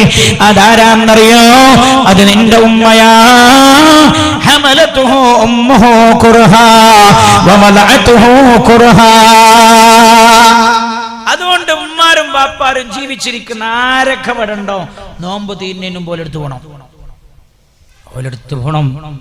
അവരുടെ അടുത്ത് പോകണം. മമ്മേ, വാപ്പേ, അതിന് പകരം പറ്റാൻ പറ്റാവുന്ന ഒരാളും ആകാശത്തിന് ചൂട്ടിലില്ലാന്ന് റബ്ബ പറഞ്ഞിരുന്നു. അല്ലാ പറഞ്ഞുതരാ. അല്ല സാദ്, എന്റെ ഭാര്യ അങ്ങനല്ല, എന്റെ ഭാര്യ എന്റെ അമ്മനെക്കാളും എന്നോട് സ്നേഹ. എടാ, നീ പറഞ്ഞത് ശരിയല്ലാന്ന് റബ്ബ പറഞ്ഞിരുന്നു. അല്ല, നീയും ഭാര്യയും തെറ്റിയാൽ അറിയാം, ഓൾ അങ്കതിരെ കേസ് കൊടുക്കും. എന്നാലും ഉമ്മയും മോനും തെറ്റിയോക്കട്ടെ, ലോകത്തേടെങ്കിലും കേസ് കൊടുത്ത ചരിത്രം ഉണ്ടാവും? ഉമ്മ മോനെതിരെ ഇല്ല, ഉമ്മാക്കെതിരെ മോൻ കൊടുത്തിട്ടുണ്ടാവും, ഉമ്മാക്കെതിരെ മോൻ കേസ് കൊടുത്തിട്ടുണ്ടാവും, വാപ്പാക്കെതിരെ മകൻ കേസ് കൊടുത്തിട്ടുണ്ടാവും. എന്നാൽ ലോകത്തൊരു ഉമ്മയും മകനെതിരെ കേസ് കൊടുത്തിട്ടില്ല. അത് നമ്മൾ മനസ്സിലാക്കുക. ഉമ്മക്ക് പകരം ഉമ്മ മാത്രം, വാപ്പക്ക് പകരം വാപ്പ മാത്രം. ഇതിന് പകരം വെക്കാൻ പറ്റാവുന്ന ഒന്നില്ല. ഞാൻ പറയാണ്, ഈ വേദിയിലിരിക്കുന്ന ആളുകളോട് ഞാൻ ഓർമ്മപ്പെടുത്താം, നിങ്ങളെ വാപ്പിമ്മയും ജീവിച്ചിരിക്കണം. ആരൊക്കെ ഇവിടെ ഉള്ളത് ഒരിടത്ത് പോകണം. വേറെ ചില മനുഷ്യന്മാരുണ്ട്. ബിസ്മില്ലാഹിർ റഹ്മാനിർ റഹീം. എല്ലാവരും ഉഷാറായിട്ട് കൊടുക്കി. പിന്നെ സൂപ്പേജല്ല, മൂസാജി നേരത്തെ മൂസാജി എന്നു പിന്നെ മാറിപ്പോയി ഉറക്കൊഴിച്ചിട്ടാണ്. അള്ളാഹു റബ്ബുൽ ഇസ്സത്ത് ഖബൂൽ ചെയ്യട്ടെ. യമാനിസാം കൊടുക്കി എല്ലാവരും കൊടുക്കി. എല്ലാവരും നിങ്ങൾ കൊടുക്കണമൊക്കെ മരിച്ച വാപ്പിയും ഉണ്ടെങ്കിൽ ഓലെ പേരില്ല കൊടുക്കണ്ടേ. അള്ളാഹു നമ്മുടെ കാര്യത്തിൽ അവരെ തൃപ്തരാക്കി തരട്ടെ. അള്ളാഹു അവരെ നമ്മുടെ കാര്യത്തിൽ തൃപ്തരാക്കി തരട്ടെ. വേറെ ചില ആണുങ്ങളുണ്ട്, ഓൽക്ക് ഞാൻ മനുഷ്യന്മാരെന്ന് പറയാനൊക്കെ ഞാൻ മടിക്കാണ്. ആണുങ്ങളത് പിന്നെ ഞാൻ തിരിയാൻ പറഞ്ഞു. മനുഷ്യന്മാരെന്നൊക്കെ പറയുമ്പോൾ മടിയാണ്, ആണുങ്ങൾ എന്ന് പറയാനും മടിയാണ്. എന്താ കാരണം? ഓല് അമ്മായിമ്മയാച്ച് തെറ്റിയാ പറയും ജിഞ്ഞ് വീട്ടിൽ പോകാൻ പാടില്ല. എടാ നീ എന്ത് തമ്മടിയാണ്? നീ അമ്മായിമ്മയും തമ്മിൽ തെറ്റാനെ വലിഞ്ഞ് തെറ്റിയാല് ആ അമ്മാന്റെ മോളോട് പറയാ ഞാൻ പോകാൻ പാടില്ല, ഞാൻ പോകാൻ പറഞ്ഞ പാടില്ല എന്നെ പോകാൻ പാടില്ല എന്നല്ലേ ആണ്. നീ പോകാൻ പാടില്ല എന്ന് പറഞ്ഞാൽ ശരീഅത്തിന്റെ നിയമം ഭർത്താവിനനുസരിക്കണതാ. അതെന്തിനു പറഞ്ഞ? അത് അച്ചടക്കണ്ടാൻ പറഞ്ഞ. എടാ നീ എത്ര വലിയ തമ്മാടിയാ, നിന്റെ ഭാര്യയെ പിടിച്ചു വെക്ക, ഉമ്മാനെ കാണാൻ അനുവദിക്കാതെ, വാപ്പാനെ കാണാൻ അനുവദിക്കാതെ. അതിലും നല്ലത് വേറെ പണിയെടുക്കല,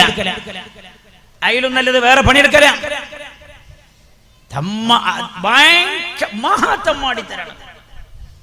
സ്വന്തം ഉമ്മയെ കാണരുത് എന്ന് പറയാ, സ്വന്തം വാപ്പാന്റെ അടുത്ത് പോകരുത് എന്ന് പറയുക. ووصينا الإنسان بوالديه حملته أمه كرها ووضعته كرها. എന്റെ ഉമ്മ ഗർഭം ധരിച്ചത് ക്ഷീണത്തിന് മേൽ ക്ഷീണം സഹിച്ചാൻ. അറിയോ എന്റെ അമ്മ ആരാന്ന് എനിക്ക് തിരിയാൻ എന്റെ ഭാര്യ ഗർഭിണിയാകുന്നത് വരെ കാത്തിരിക്കേണ്ടി വന്നു. അതിന്റെ ആഴം എനിക്ക് മനസ്സിലാവാൻ, എന്റെ ഉമ്മായുടെ സ്നേഹത്തിന്റെ ആഴം തിരിയാൻ, എന്റെ ഉമ്മായുടെ കട്ടപ്പാടിന്റെ ആഴം തിരിയാൻ എന്റെ ഭാര്യ രണ്ടാമത് ഗർഭം ധരിക്കുന്നവരെ കാത്തിരിക്കേണ്ടി വന്നു. ഒരു ദിവസം വയലു കഴിഞ്ഞ് രാത്രി 2 മണിക്കാണ് ഞാൻ എന്റെ വീട്ടിലെത്തുന്നത്. ഡോറിന് മുട്ടിയ പാടെ വാതിൽ തുറക്കപ്പെട്ടു. ഞാൻ എന്റെ ഭാര്യയോട് ചോദിച്ചു, നീ എന്തേ ഉറങ്ങിയിട്ടില്ലേ? എന്നോട് പറഞ്ഞു ഞാൻ ഉറങ്ങിയിട്ടില്ല. എന്തേ ഞാൻ ചോദിച്ചു. എന്റെ പെണ്ണോട് പറഞ്ഞു, സൂചിയുടെ മുന കൊണ്ടിങ്ങനെ കുത്തുന്നത് പോലെ വയറിന്റെ അകത്ത് നിന്ന് ഭയങ്കരമായ കുത്തുന്നത് പോലെ അനുഭവപ്പെടുന്നു, വല്ലാത്ത വേദന. ഞാൻ ചോദിച്ചു, പ്രയാസമായില്ലേ? എന്നോട് പറഞ്ഞു ഇല്ല. നിങ്ങൾ ആലോചിച്ചു നോക്ക്, സൂചി കൊണ്ട് വയറിന്റെ അകത്ത് നിന്ന് കുത്തിക്കൊണ്ടിരിക്കുമ്പോഴും പറയാ പ്രയാസമില്ല. പിന്നെങ്ങനെ ഇടക്കിടക്ക് ദീർഘശ്വാസം വലിക്കുന്നുണ്ട്. ഞാൻ ചോദിച്ചു എന്താ? എന്നോട് പറഞ്ഞു ടെൻഷനാ. ഞാൻ എന്താ ടെൻഷൻ? ആദ്യത്തെ പ്രസവം എളുപ്പമായതല്ലേ, രണ്ടാമത്തത് എളുപ്പാവും. ഞാൻ നിനക്ക് വേണ്ടി എല്ലാ വേദിയിലും ദുആ ചെയ്യാറുണ്ടല്ലോ എന്നൊക്കെ പറഞ്ഞപ്പോഴാ അവൾ പറഞ്ഞതല്ല. ലോകത്ത് കുറെ മനുഷ്യന്മാരില്ലേ കണ്ണ് കാണാത്തോല്, ചെവി കേൾക്കാത്തവർ, സംസാരിക്കാത്തവർ, കയ്യിനും കാലിനും വൈകല്യമുള്ളവർ. അതേപോലെ നമ്മുടെ ഗർഭത്തിലിരിക്കുന്ന കുട്ടി അന്ധനാകുമോ, മൂകനാകുമോ, ബധിരനാകുമോ, തലച്ചോറിന് വളർച്ചയില്ലാതെ കൈകാലുകൾ ക്ഷീണിച്ചു പോയ കുട്ടിയാകുമോ? ഒരുമ്മ 10 മാസക്കാലത്തോളം ഒരു ഉമ്മയുടെ മനസ്സാന്തരാളങ്ങളെ പിടികൂടുന്ന ചിന്തയാണിത്. ഈ ഉമ്മയെ നീ വെറുപ്പിച്ചാൽ നിന്റെ നിസ്കാരം എനിക്ക് വേണ്ടെന്ന് പ്രപഞ്ചനാഥനായ അള്ളാഹുവിന്റെ തീരുമാനമാ. നിന്റെ നോമ്പെനിക്ക് വേണ്ട, നീ പട്ടിണി കിടക്കുന്നത് എനിക്ക് വേണ്ട. ആര് തീരുമാനിച്ചതാ? പാറാട് മഹല്ല് തീരുമാനിച്ചതല്ല, സമസ്ത തീരുമാനിച്ചതല്ല, അലിമീങ്ങൾ തീരുമാനിച്ചതല്ല.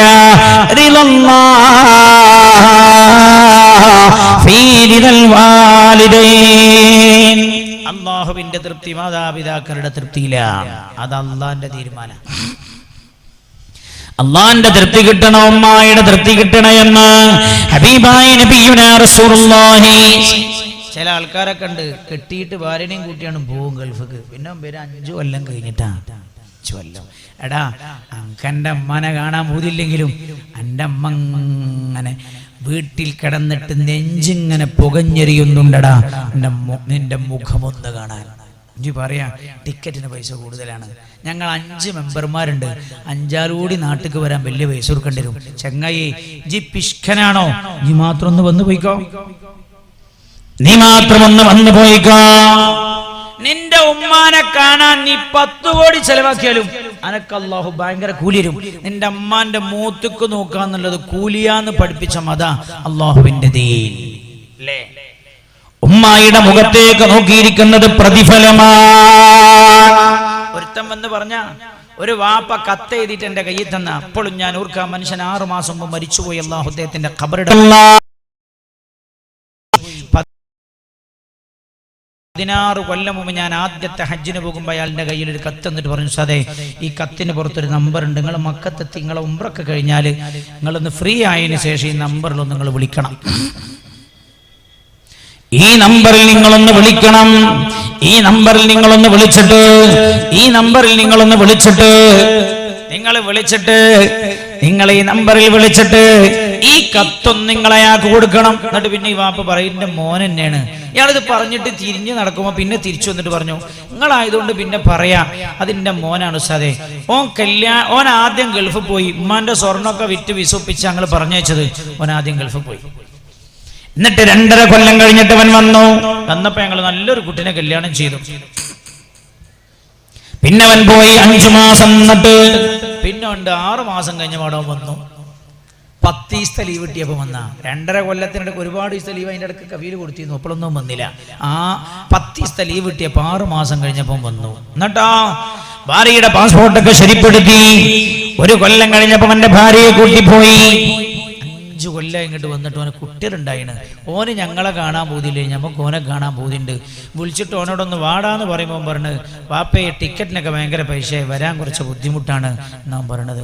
ഉസ്താദൊന്ന് ഓനോട് പറയണം, ടിക്കറ്റിന് പൈസ ഇല്ലേ ഞാൻ അയച്ചു കൊടുത്തോളാം. ഓൻ്റെ അമ്മാക്ക് ഓനെ കാണാൻ ഭയങ്കര പൂതിണ്ട്. എപ്പോഴും കരച്ചിലാണ്, എപ്പോഴും കരച്ചിലാണ്. നീ എത്ര പണം നിന്റെ ഉമ്മായുടെ മുഖം കാണാൻ നീ ചെലവഴിച്ചാലും അത് വാട്സപ്പിലൂടെ കാണലല്ലേ? എന്റെ ഉമ്മാനെ ഞാൻ കാണുന്നുണ്ട് വാട്സപ്പിലൂടെ, എന്റെ വാട്സപ്പല്ല, നേരെ കാണുക, ഉമ്മായുടെ മുഖത്തോട് മുഖം നോക്കി നിൽക്കുക. അതിന് നീ എത്ര പണം ചെലവഴിച്ചാലും അല്ലാഹു കൂലി തരും.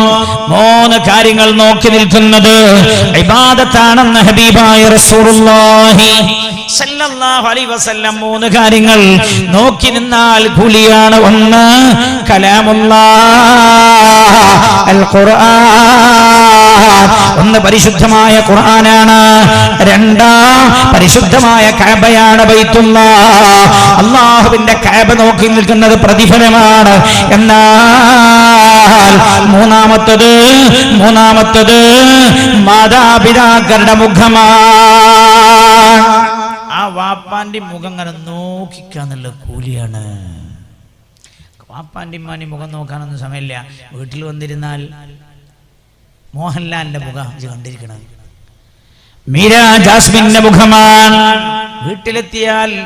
വീട്ടിലെത്തിയാൽ ഉമ്മ ആ പെട്ടിയാദ്യം വലിച്ചെറിയൂ, ഉമ്മ പെങ്ങളെ ആ പെട്ടിയാദ്യം വലിച്ചെറിയൂ പെങ്ങളെ, എന്നാലല്ലേ നിന്റെ മക്കൾക്ക് നിങ്ങളുടെ മുഖം നോക്കാൻ കഴിയൂ.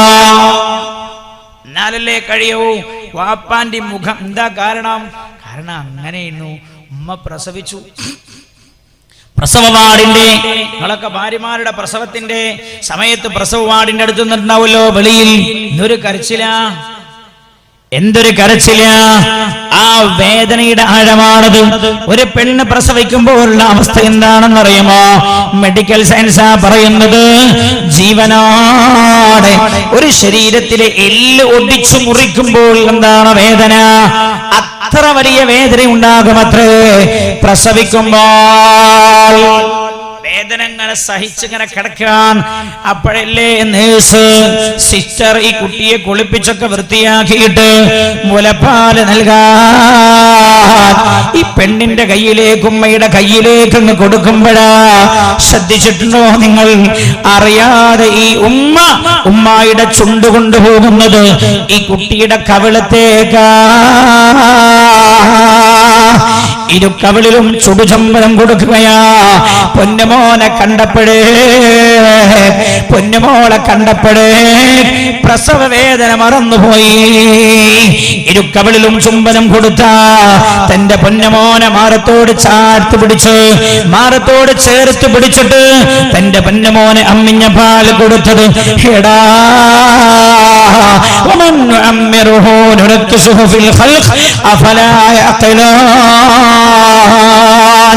ഏതെങ്കിലും മനുഷ്യന് നമ്മൾ ദീർഘായുസ് കൊടുത്താൽ അവനെ നമ്മൾ സെട്ടിപ്പിൽ തലതിരിച്ചു കൊണ്ടുവരുന്നതാ.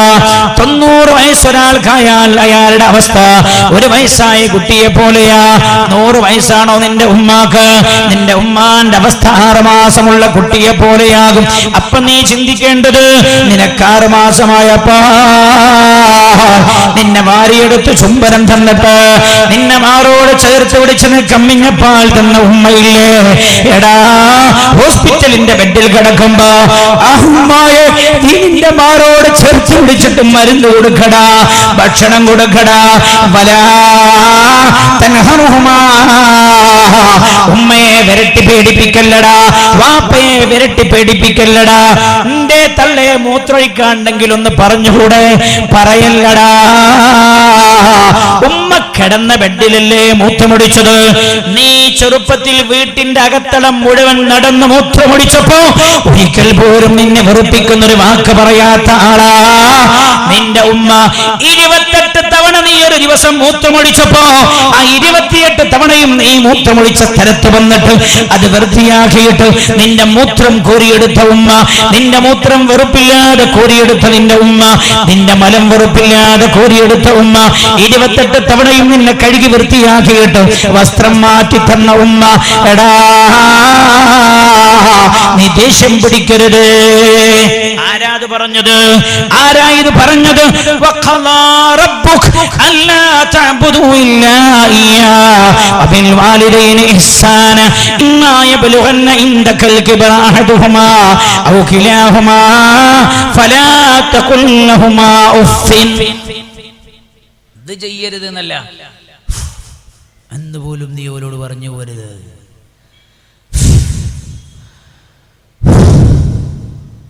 ആരൊമ്പന്നിച്ച് അങ്ങനെ കാട്ടരുത്. കൊയങ്ങിപ്പോയല്ലോ, എങ്ങനെ പറയരുത് വരമ്പെന്ന് നീ പറയരുത്. ഉമ്മ ഒരിക്കൽ വിളിച്ചിട്ടുണ്ടോ, അങ്ങാടി പോയി സാധനം വാങ്ങിക്കൊണ്ടു. അപ്പോൾ പറഞ്ഞു, ഓ പൊന്നുമോനെ എമ്മ ഒരു സാധനം മറന്നല്ലോ, ജവടി വാങ്ങിക്കൊണ്ടുവരും. ഓനവും വാങ്ങിക്കൊടുന്നു. പിന്നെ പറഞ്ഞു, ഉമ്മാന്റെ കുട്ടി പാനൂർ വരും. ഈ തള്ളക്ക് മനുഷ്യനെ കയ്യും കാലം അടങ്ങി നിൽക്കാൻ ശ്രമിക്കൂലേ? പറയരുത് ചങ്ങായി. കാരണം നിനക്ക് വേണ്ടി ഒരു സെക്കൻഡ് പോലും കാലടങ്ങാത്ത പെണ്ണാണ് വീട്ടിൻ്റെ അകത്ത് നിന്റെ മാതാവ്. കാലടക്കി വെച്ചിട്ടില്ല എന്ന് മാത്രം. ഉറങ്ങീനോ? ഇല്ലല്ലോ. ഉറങ്ങിയിട്ടുണ്ടോ? ഇല്ലല്ലോ. എപ്പോഴും ഒരു ഗർഭിണി പ്രസവിച്ച് ഈ ആഴ്ച ഒരു 4 ദിവസം മുമ്പ് ഞാൻ എൻ്റെ പള്ളിയിൽ ഇരിക്കാൻ മട്ടല്ലോ, ഒരു ചെറുപ്പക്കാരൻ സുബഹി നിസ്കരിക്കാനും പള്ളിയിലുണ്ടെങ്കിൽ പരിചയമുള്ളതാണ്. ആ നാട്ടുകാരനല്ല, വേറെ നാട്ടുകാരൻ. അപ്പൊ ഞാൻ ചോദിച്ചത് എവിടെ? അപ്പൊ എന്നോട് ചോദിച്ചത് ഇന്നലെ അർദ്ധരാത്രി പോകുന്നതാണ്. ഭാര്യ ഭയങ്കര ടെൻഷനാക്കിയിട്ട് പോകുന്ന. ചോദിച്ചു എന്താ? പറഞ്ഞു, വയറിന്റെ അകത്തുനിന്ന് കുട്ടിന്റെ അനക്കം കുറവുണ്ട് അവള് പറയണേ. അനങ്ങില്ല എന്നല്ല, ശ്രദ്ധിക്കണേ.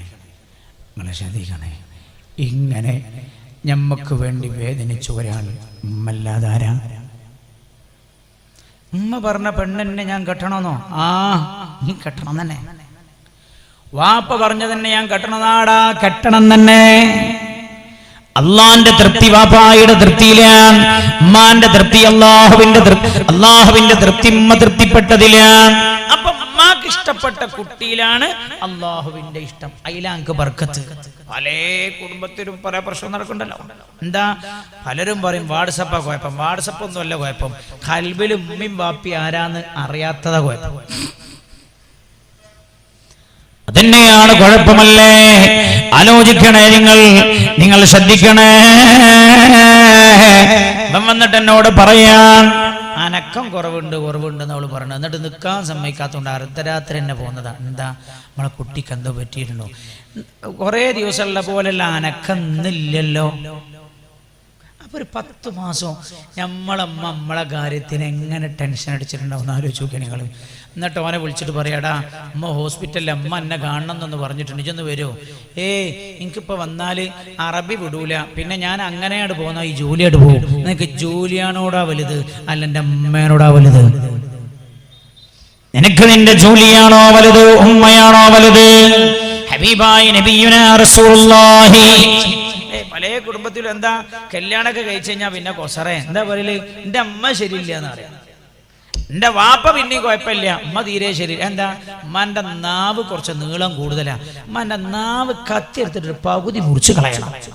പല നിങ്ങളല്ല കേട്ടോ, ലോകത്തുള്ള പല ചെറുപ്പക്കാരെ അഭിപ്രായം ഇങ്ങനെ, അമ്മ ശരിയില്ല. നീ എപ്പോഴാ ഇങ്ങനെ ഇത് പറയാൻ തുടങ്ങി? നീ എപ്പോഴാ ഇത് പറയാൻ തുടങ്ങിയത്? നീ പെണ്ണിട്ടിന്റെ ശേഷല്ലേ? എന്താ എന്റെ പെണ്ണെന്നോട് എന്തോ മന്ത്രി ചെന്നിട്ടുണ്ട്, നീ ഓളെ തിരുത്തി കൊടുക്കണം. അത് ഉമ്മ വർത്താനൊക്കെ പറയും, ഉമ്മ വർത്താനൊക്കെ പറയും. ഉമ്മ ചിലപ്പോൾ ദേഷ്യം പിടിക്കുകയൊക്കെ ചെയ്യും. എന്താ കാരണം? ഈ ഉമ്മക്കൊരു വിഷമം ഉണ്ടാവും, കല്യാണം കഴിച്ചു കൊടുക്കുമ്പോൾ ഒരു വിഷമം ഉണ്ടാവും, നല്ല പെണ്ണ് തരുമ്പോൾ ഒരു വിഷമം ഉണ്ടാവും. പഠിച്ചോനെ എൻ്റെ കുട്ടിയേറ്റവും എൻ്റെ കുട്ടീനെ ഓളേറ്റ പാട്ടിലാക്കോ എന്നൊരു ടെൻഷൻ എപ്പോഴും മനസ്സിലാവും. അപ്പം അമ്മ എന്തേലുമൊക്കെ പറഞ്ഞു, അതിന് ദേഷ്യം പിടിക്കുകയും ചെയ്യണ്ട, നീ അതിനെ ദേഷ്യം പിടിക്കണം. ഞാൻ എൻ്റെ പള്ളിയിൽ ഇരിക്കുമ്പോഴല്ലേ ഒരു ചെറുപ്പക്കാരനോട് വന്നിട്ട് പറഞ്ഞു, ഉസ്താദേ 313 ഉറുപ്പിക നിങ്ങളെ പള്ളിക്ക് നേർച്ചേ, നിങ്ങൾ എൻ്റെ അമ്മാന്റെ സ്വഭാവം ഒന്ന് നന്നാൻ ദ്വാരക്കണം. വന്നിട്ട് പറയാം, എൻ്റെ അമ്മാന്റെ സ്വഭാവം ഒന്ന് നന്നാൻ ദ്വാരക്കണം. എന്നാൽ ഞാൻ കേട്ടിട്ടുണ്ട് ചെറുപ്പത്തിൽ 3-4 വയസ്സാകുമ്പോൾ ഭയങ്കര കച്ചറ കുട്ടികൾ, കച്ചറാജാതി കച്ചട. എന്നാലും ഉമ്മ പറയാ സാരില്ല, 3-ാമത്തെ വയസ്സല്ലേ മൂച്ചിപ്പീരാന്ത, 4-ാം വയസ്സല്ലേ നട്ടപ്പീരാന്ത. അപ്പോഴും അങ്ങനെ പറഞ്ഞിട്ടോ ഇല്ല, എൻ്റെ കുട്ടി നന്നാവും. 3-ാം വയസ്സിൽ ഏത് കുട്ടിക്കും അങ്ങനെയാണ് ഒരു മൂച്ചിപ്പീരാന്ത് ഉണ്ടാവുന്ന. നിങ്ങൾ പറയില്ല ഇവിടെ മുസാജി നാട്ടിൽ പറയൂ, എൻ്റെ നാട്ടിൽ പറയും, എന്താ ഈ കുട്ടി ഇങ്ങനെ ഭയങ്കര കച്ചറ ഉള്ള ഗ്ലാസ്സൊക്കെ എടുത്തൊക്കെ എറിയാം, അത് 4-ാം വയസ്സാ നട്ടപ്പീരാന്ത. അത് ശരിയാവും, അതാ പ്രായത്തിൻ്റെ തകരാറാന്ന് പറഞ്ഞു. നമ്മൾ പറഞ്ഞു ഈ തള്ള തീരെ ശരിയില്ല. മനഃശാസ്ത്രപരമായല്ല ഈ തള്ള ഇടപെടുന്നത് ചങ്ങായി, ഇത് മനഃശാസ്ത്രം. എന്ത് സൈക്കോളജി? എന്നോട് വന്നിട്ട് പറയാണ് എൻ്റെ ഉമ്മാന്റെ സ്വഭാവം നന്നാവാൻ ദുആ ചെയ്യണേ. ഞാൻ ചോദിച്ചു എന്താ അമ്മക്ക് കുഴപ്പം? എന്നോട് എൻ്റെ അമ്മ നാവെടുത്താൽ എന്നെ ലഅനത്ത് ചൊല്ലിക്കൊണ്ടേ ഇരിക്കുകയാണ്, നാവെടുത്താൽ എന്നെ ലഅനത്ത് ചൊല്ലുകയാ. ഞാൻ ചോദിച്ചു എന്താ? ഏടെങ്കിലും പോയി ചത്തുപോയിക്കോട്ടെ, വണ്ടി ഇടിച്ചു പോട്ടെ, അങ്ങനെയൊക്കെ പറയണ ഉസ്താദേ ലഅനത്ത്, ഭയങ്കര ദേഷ്യം എന്നോട്. ഞാൻ ചോദിച്ചു എന്താ കാരണം? കാരണം എന്താ എനിക്കറിയില്ല. അപ്പൊ ഞാൻ ചോദിച്ചു നിങ്ങൾ ജനിച്ച അന്ന് മുതൽ എന്നെ എങ്ങനെയാണെന്ന് ചോദിച്ചു. എന്നോട് ഞാനല്ല, മക്കളെ കൂട്ടത്തിൽ എന്നോട് ഇത് ഭയങ്കര ഇഷ്ടം. അപ്പൊ ചോദിച്ചു പിന്നെ എപ്പോഴാ തുടങ്ങി? കുറച്ച കാലമായിട്ടുള്ളൂ. ഞാൻ ചോദിച്ചു നിങ്ങൾ കല്യാണം കഴിച്ചാണോ ചോദിച്ചു. ആണോ? കല്യാണം കഴിച്ചതിന് ശേഷമാണോ മുമ്പാണോ എന്ന് ചോദിച്ചു. ശേഷമാണ്. അപ്പൊ ഞാൻ ചോദിച്ചു നിങ്ങളെ ഉമ്മായുടെ മുമ്പിൽ വെച്ച് ഭാര്യയോട് ഉമ്മയെക്കാളും കൂടുതൽ സ്നേഹപ്രകടനം നടത്താറുണ്ടോ എന്ന് ചോദിച്ചു. ആലോചിച്ചു പറഞ്ഞാൽ ഒന്നുമില്ല. നിങ്ങൾ ഒന്നുകൂടി ആലോചിച്ച് നോക്കിയത്. എന്നോട് പറഞ്ഞു പിന്നെ അങ്ങനല്ല സാർ, ഞാൻ കല്യാണം കഴിച്ച വലിയ സാമ്പത്തികമുള്ള ഒരു കുടുംബത്തിൽ നിന്നാണ്. അപ്പം ഞാൻ ഓളെ വീട്ടിലേക്കൊക്കെ പോകുമ്പോഴും ഹോസ്പിറ്റലിലൊക്കെ കൊണ്ടുപോകുമ്പോഴൊക്കെ കാറ് വിളിച്ചിട്ടാണ് കൊണ്ടുപോവാ. ഉമ്മനെ പിന്നെ ഹോസ്പിറ്റലിൽ കൊണ്ടുപോകുമ്പോൾ ബസ്സിലാണ് കൊണ്ടുപോകാം. അന്നെ പ്രശ്നം ഏതൊരു ഉമ്മാക്കും ചോനെ എൻ്റെ കുട്ടി എന്നെ ഒഴിവാക്കിയോ ഒരു തോന്നലുണ്ടാവും. ഉമ്മയിലെ തിരിയുള്ളൂ ചങ്ങായി. അത് ഉമ്മയായാൽ നിനക്ക് തിരിയും, ഉമ്മയായാൽ നിനക്ക് മനസ്സിലാവും. ഉമ്മ അങ്ങനെ. ഞാനിപ്പോൾ എൻ്റെ മോനെ ഹിഫ്ദ് പൂർത്തിയായിട്ട് ഈ റമദാനിൻ്റെ മുമ്പ് ഞാൻ മോനായിട്ട് മക്കത്ത് പോയി. ഒരു ഉമ്മാനെ ഞാൻ മനസ്സിലാക്കുന്നത് എപ്പോഴാണ്? മക്കത്ത് പോയിട്ട് മക്കത്ത് നിന്ന് ഞാൻ വിളിക്കും നാട്ടിക്ക്, ഭാര്യയ്ക്ക് വിളിച്ചാൽ ഹലോ അസ്സലാമു അലൈക്കും സലാം ചെല്ലിയ ഉടനെ എന്നോട് ചോദിക്കും മോൻ്റെ വർത്താനം എന്താണ്? അപ്പം ഞാൻ ചോദിച്ചു അങ്ക് എൻ്റെ വർത്താനം എന്ന് പറയണ്ടേ? അപ്പോൾ ചിരിക്കണം. എന്താ? അത് ചോദിച്ചു പോവാണ്. അതാണ് ഉമ്മ, അത് ചോദിച്ചു പോവാണ്. ഈ കൂട്ടത്തിലുള്ള ചിലപ്പോൾ വയസ്സായ ആണുങ്ങൾ ഓലിങ്ങനെ പറയും എൻ്റെ ഒക്കെ മക്കളൊരു പിന്നെ മക്കളൊരു ഒന്നിന് പോകുന്നതായപ്പോൾ പിന്നെ ഓക്ക് എന്നെ കണ്ടുപിടിക്കൂല എന്നല്ലേ? അത് അങ്ങനെ ആയി പോണതാണ്, അങ്ങനെ ആയി പോവാ. ഞാൻ പിന്നെ വിളിച്ചിട്ട് ഒരിക്കൽ വിളിച്ചപ്പോൾ എന്നോട് ചോദിച്ചു മോന് ഭക്ഷണം കഴിച്ചോന്ന് ചോദിച്ചു. അപ്പം ഞാൻ ചോദിച്ചു ഞാൻ കഴിച്ചോന്ന് ഞാൻ എന്താ ചോദിക്കാത്തതെന്ന് ചോദിച്ചു. അപ്പോൾ ഓള് ചിരിക്കണ്. അതങ്ങനെ ആയി പോവാ. വരുന്നതിന്റെ തലേ ദിവസം ഞാൻ വിളിച്ചപ്പോൾ എന്നോട് ചോദിക്കാം മോന് തടിച്ചണോ? ഒരാഴ്ച കൊണ്ട് ഒരാഴ്ച കൊണ്ട് തടിച്ചിടോ. അതിന്റെ പെണ്ണുങ്ങളെ പ്രത്യേകത പറയില്ല ഞാൻ. എന്റെ പെണ്ണുങ്ങളെ ഷറഫ് പറയാനോ അവളുടെ പ്രത്യേകത പറയാൻ പറഞ്ഞല്ല. ലോകത്തെ എല്ലാം അമ്മ അങ്ങനെ, പക്ഷെ അത് എന്റെ അമ്മ അങ്ങനല്ല. ഈ വെറുതെ പറയാ. ووصينا الإنسان بوالديه حملته أمه كرها ووضعته كرها. ഞാൻ എൻ്റെ വീട്ടിലുണ്ട്. അമ്മ അങ്ങനെ വർത്താനം പറയുമ്പോ പറയാണ്, ദേഷ്യം പിടിക്കുമ്പോ എന്തേലൊക്കെ പറഞ്ഞു പോവാന്നല്ലാതെ മോനെ ഉമ്മാന്റെ 9 മക്കളും ഉമ്മാക്ക് ഒരേപോലെയാണ്. ഉമ്മാന്റെ 9 മക്കളും ഉമ്മാക്ക് ഒരേപോലെയാ. ദേഷ്യം പിടിക്കുമ്പോ എന്തൊക്കെയാണ് പറഞ്ഞു പോണല്ലേ. അതേതൊരു ഉമ്മയുടെയും മനസ്സങ്ങനെയാ. പെങ്ങളെ നിങ്ങളമ്മ ശരില്ല, നിങ്ങളെ വാപ്പ ശരില്ല, അതുകൊണ്ട് ഞാൻ നിങ്ങളെ വിട്ടു നിൽക്കൂല, വേഗം വീടെടുത്തു പോകണേ എന്ന് നീ തിരിപ്പുണ്ടാക്കരുത്. സ്വർഗമാ നീ വലിച്ചെറിയുന്നത്. നീ വലിച്ചെറിയുന്നത് സ്വർഗമാണ്. ഭർത്താവിന്റെ പിതാവിനെയും മാതാവിനെയും നീ പൊന്നുപോലെ നോക്കിയാൽ നിന്റെ ഉമ്മയെയും ഉപ്പയും നോക്കിയ കൂലി അല്ലാഹു നിനക്ക് തരും. ഭർത്താവിന്റെ വാപ്പ നിനക്ക് മെഹറമാ. മെഹറം എന്നതാ തൊട്ട ഉദൂറിയില്ല കാണാ. എന്തിനാ ഇസ്ലാം അങ്ങനെ ആക്കിയേ? ഈ വാപ്പാക്ക് വല്ല വിഷമം പ്രയാസമൊക്കെ ഉണ്ടേ നിനക്ക് ശുശ്രൂഷിക്കാം, നിന്റെ വാപ്പയെ ശുശ്രൂഷിക്കുന്ന പോലെ. മെഹറമാണ് ഹബീബായ നബിയുനാ റസൂലുള്ളാഹി സല്ലല്ലാഹു അലൈഹി വസല്ലം തങ്ങളുടെ സന്നിധിയിലേക്ക് ഒരു സ്വഹാബി കയറി വന്നല്ലോ. ആ സ്വഹാബി കയറി വന്നുകൊണ്ട് നമ്മൾക്ക് പല ആളുകൾക്കും പറയാനുള്ള ഒരു പരാതിയാണ് ഈ സ്വഹാബിക്ക് പറയാനുള്ളത്. എന്താ പരാതി? ഹബീബായ നബിയുനാ മുഹമ്മദ് മുസ്തഫ സല്ലല്ലാഹു അലൈഹി വസല്ലം തങ്ങളോട് ആ സ്വഹാബി വന്നിട്ട് പറയാ, ഹബീബായ നബിയേ ഇന്നലി ഉമ്മ, എനിക്കൊരുമ്മണ്ട്. കേൾക്കണേ, എനിക്കൊരുമ്മണ്ട്. ഈ സംഭവം ഞാൻ പറഞ്ഞാൽ പലർക്കും പറയാനുള്ള സംഭവം ഇത്. നല്ലോ കേട്ടുള്ളതിന്റെ റസൂലുള്ള പറഞ്ഞു കൊടുത്ത പരിഹാരം എന്താണ്? ഇന്നലി ഉമ്മ, എനിക്കൊരു ഉമ്മയുണ്ട് ഹബീബായ നബിയേ. നാവ് തീരെ ശരിയില്ലാത്തള്ളന്റെ വഹിയ തൂദീനി ബിലിസാനിഹാ. ഈ സ്വഹാബി വന്നിട്ട് പറയാ, ഉംഫിഖു അലൈഹാ, ആ ഉമ്മാക്ക് വേണ്ട എല്ലാ കാര്യവും ഞാനാ ചെയ്തു കൊടുക്കുന്നത് ഹബീബായ നബിയെ. ആ ഉമ്മാക്ക് വേണ്ട എല്ലാം ഞാനാണ് ചെയ്തു കൊടുക്കുന്നത് യാ റസൂലല്ലാഹ് എന്ന് ഹബീബായ നബിയുനാ റസൂലുള്ളാഹി സ്വല്ലല്ലാഹു അലൈഹി വസല്ലം തങ്ങളോട് ആ സ്വഹാബി പറയുന്നത്, ഉമ്മാക്കുള്ള എല്ലാ കാര്യം ഞാൻ ചെയ്തു കൊടുക്കുന്നത്. ഉംഫിഖു അലൈഹാ വഹിയ തുദിനി ബിലിസാനിഹാ. എന്നാലും അവൾ അവരുടെ നാവ് കൊണ്ട്, ഉമ്മമ്മാന്റെ നാവ് കൊണ്ട് സ്വസ്ഥതയുള്ളൊരു വർത്താനം പറയില്ല. നാവ് കൊണ്ട് കുത്തുന്ന വേദനിപ്പിക്കുന്ന വർത്താനേ പറയൂ നബിയേ. ഞാൻ എന്താ ചെയ്യേണ്ടത് യാ റസൂലല്ലാഹ് എന്നീ സ്വഹാബി ഹബീബായ റസൂലുള്ളാഹി സല്ലല്ലാഹു അലൈഹി വസല്ലം തങ്ങളോട് ചെന്ന് പറയാ, ഹബീബായ നബിയുനാ മുഹമ്മദ് മുസ്തഫ സല്ലല്ലാഹു അലൈഹി വസല്ലം തങ്ങളപ്പോഴാ ആ സ്വഹാബിയോട് പറഞ്ഞു കൊടുക്കുന്നത്, കേൾക്കണേ, ലൗ ഖതഅത ലഹമക, നിന്റെ ഉമ്മ ഒരു കത്തിയെടുത്തിട്ട് നിന്റെ ശരീരത്തിൽ നിന്ന് നിന്റെ മാംസം ഇങ്ങനെ മുറിച്ചെടുത്തു. ആരാത് പറയണേ? ലോകത്തിന്റെ ഗുരുവാണ്. ശ്രദ്ധിക്കണേ, ശ്രദ്ധിക്കണേ. ഈ ആയത്തൊക്കെ ഓതി കേൾപ്പിച്ച ഹബീബായ റസൂലുള്ളാഹി വാപ്പയോട് ഗുണം ചെയ്യണേ, ഉമ്മയോട് ഗുണം ചെയ്യണേ എന്ന് പഠിപ്പിച്ച അല്ലാഹുവിന്റെ ഹബീബ് തന്നെ പറയാ, ലൗ ഖതഅത ലഹമക, നിന്റെ വാപ്പ ഒരു കത്തിയെടുത്തിട്ട് നിന്റെ ശരീരത്തിൽ നിന്ന് നിന്റെ മാംസം ഇങ്ങനെ മുറിച്ചെടുത്താൽ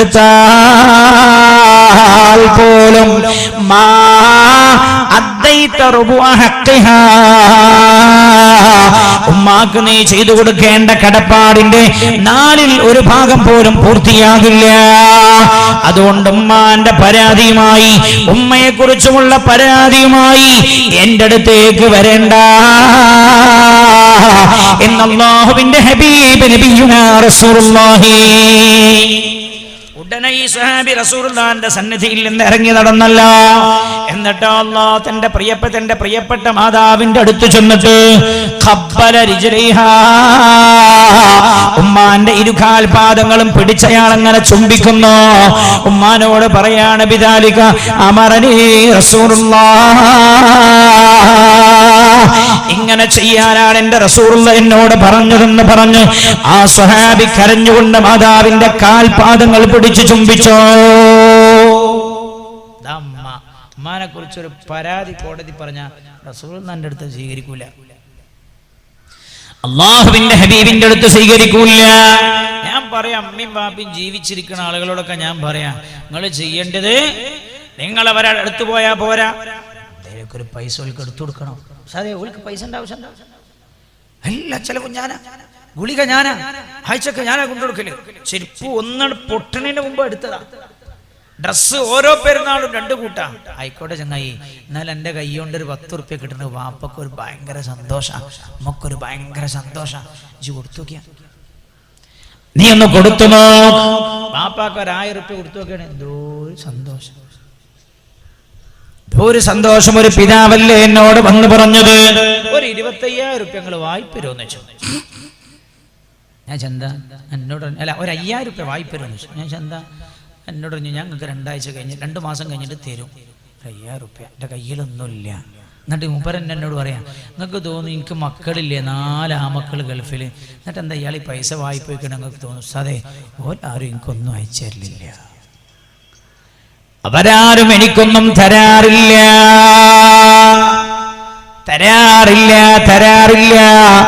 എടാ,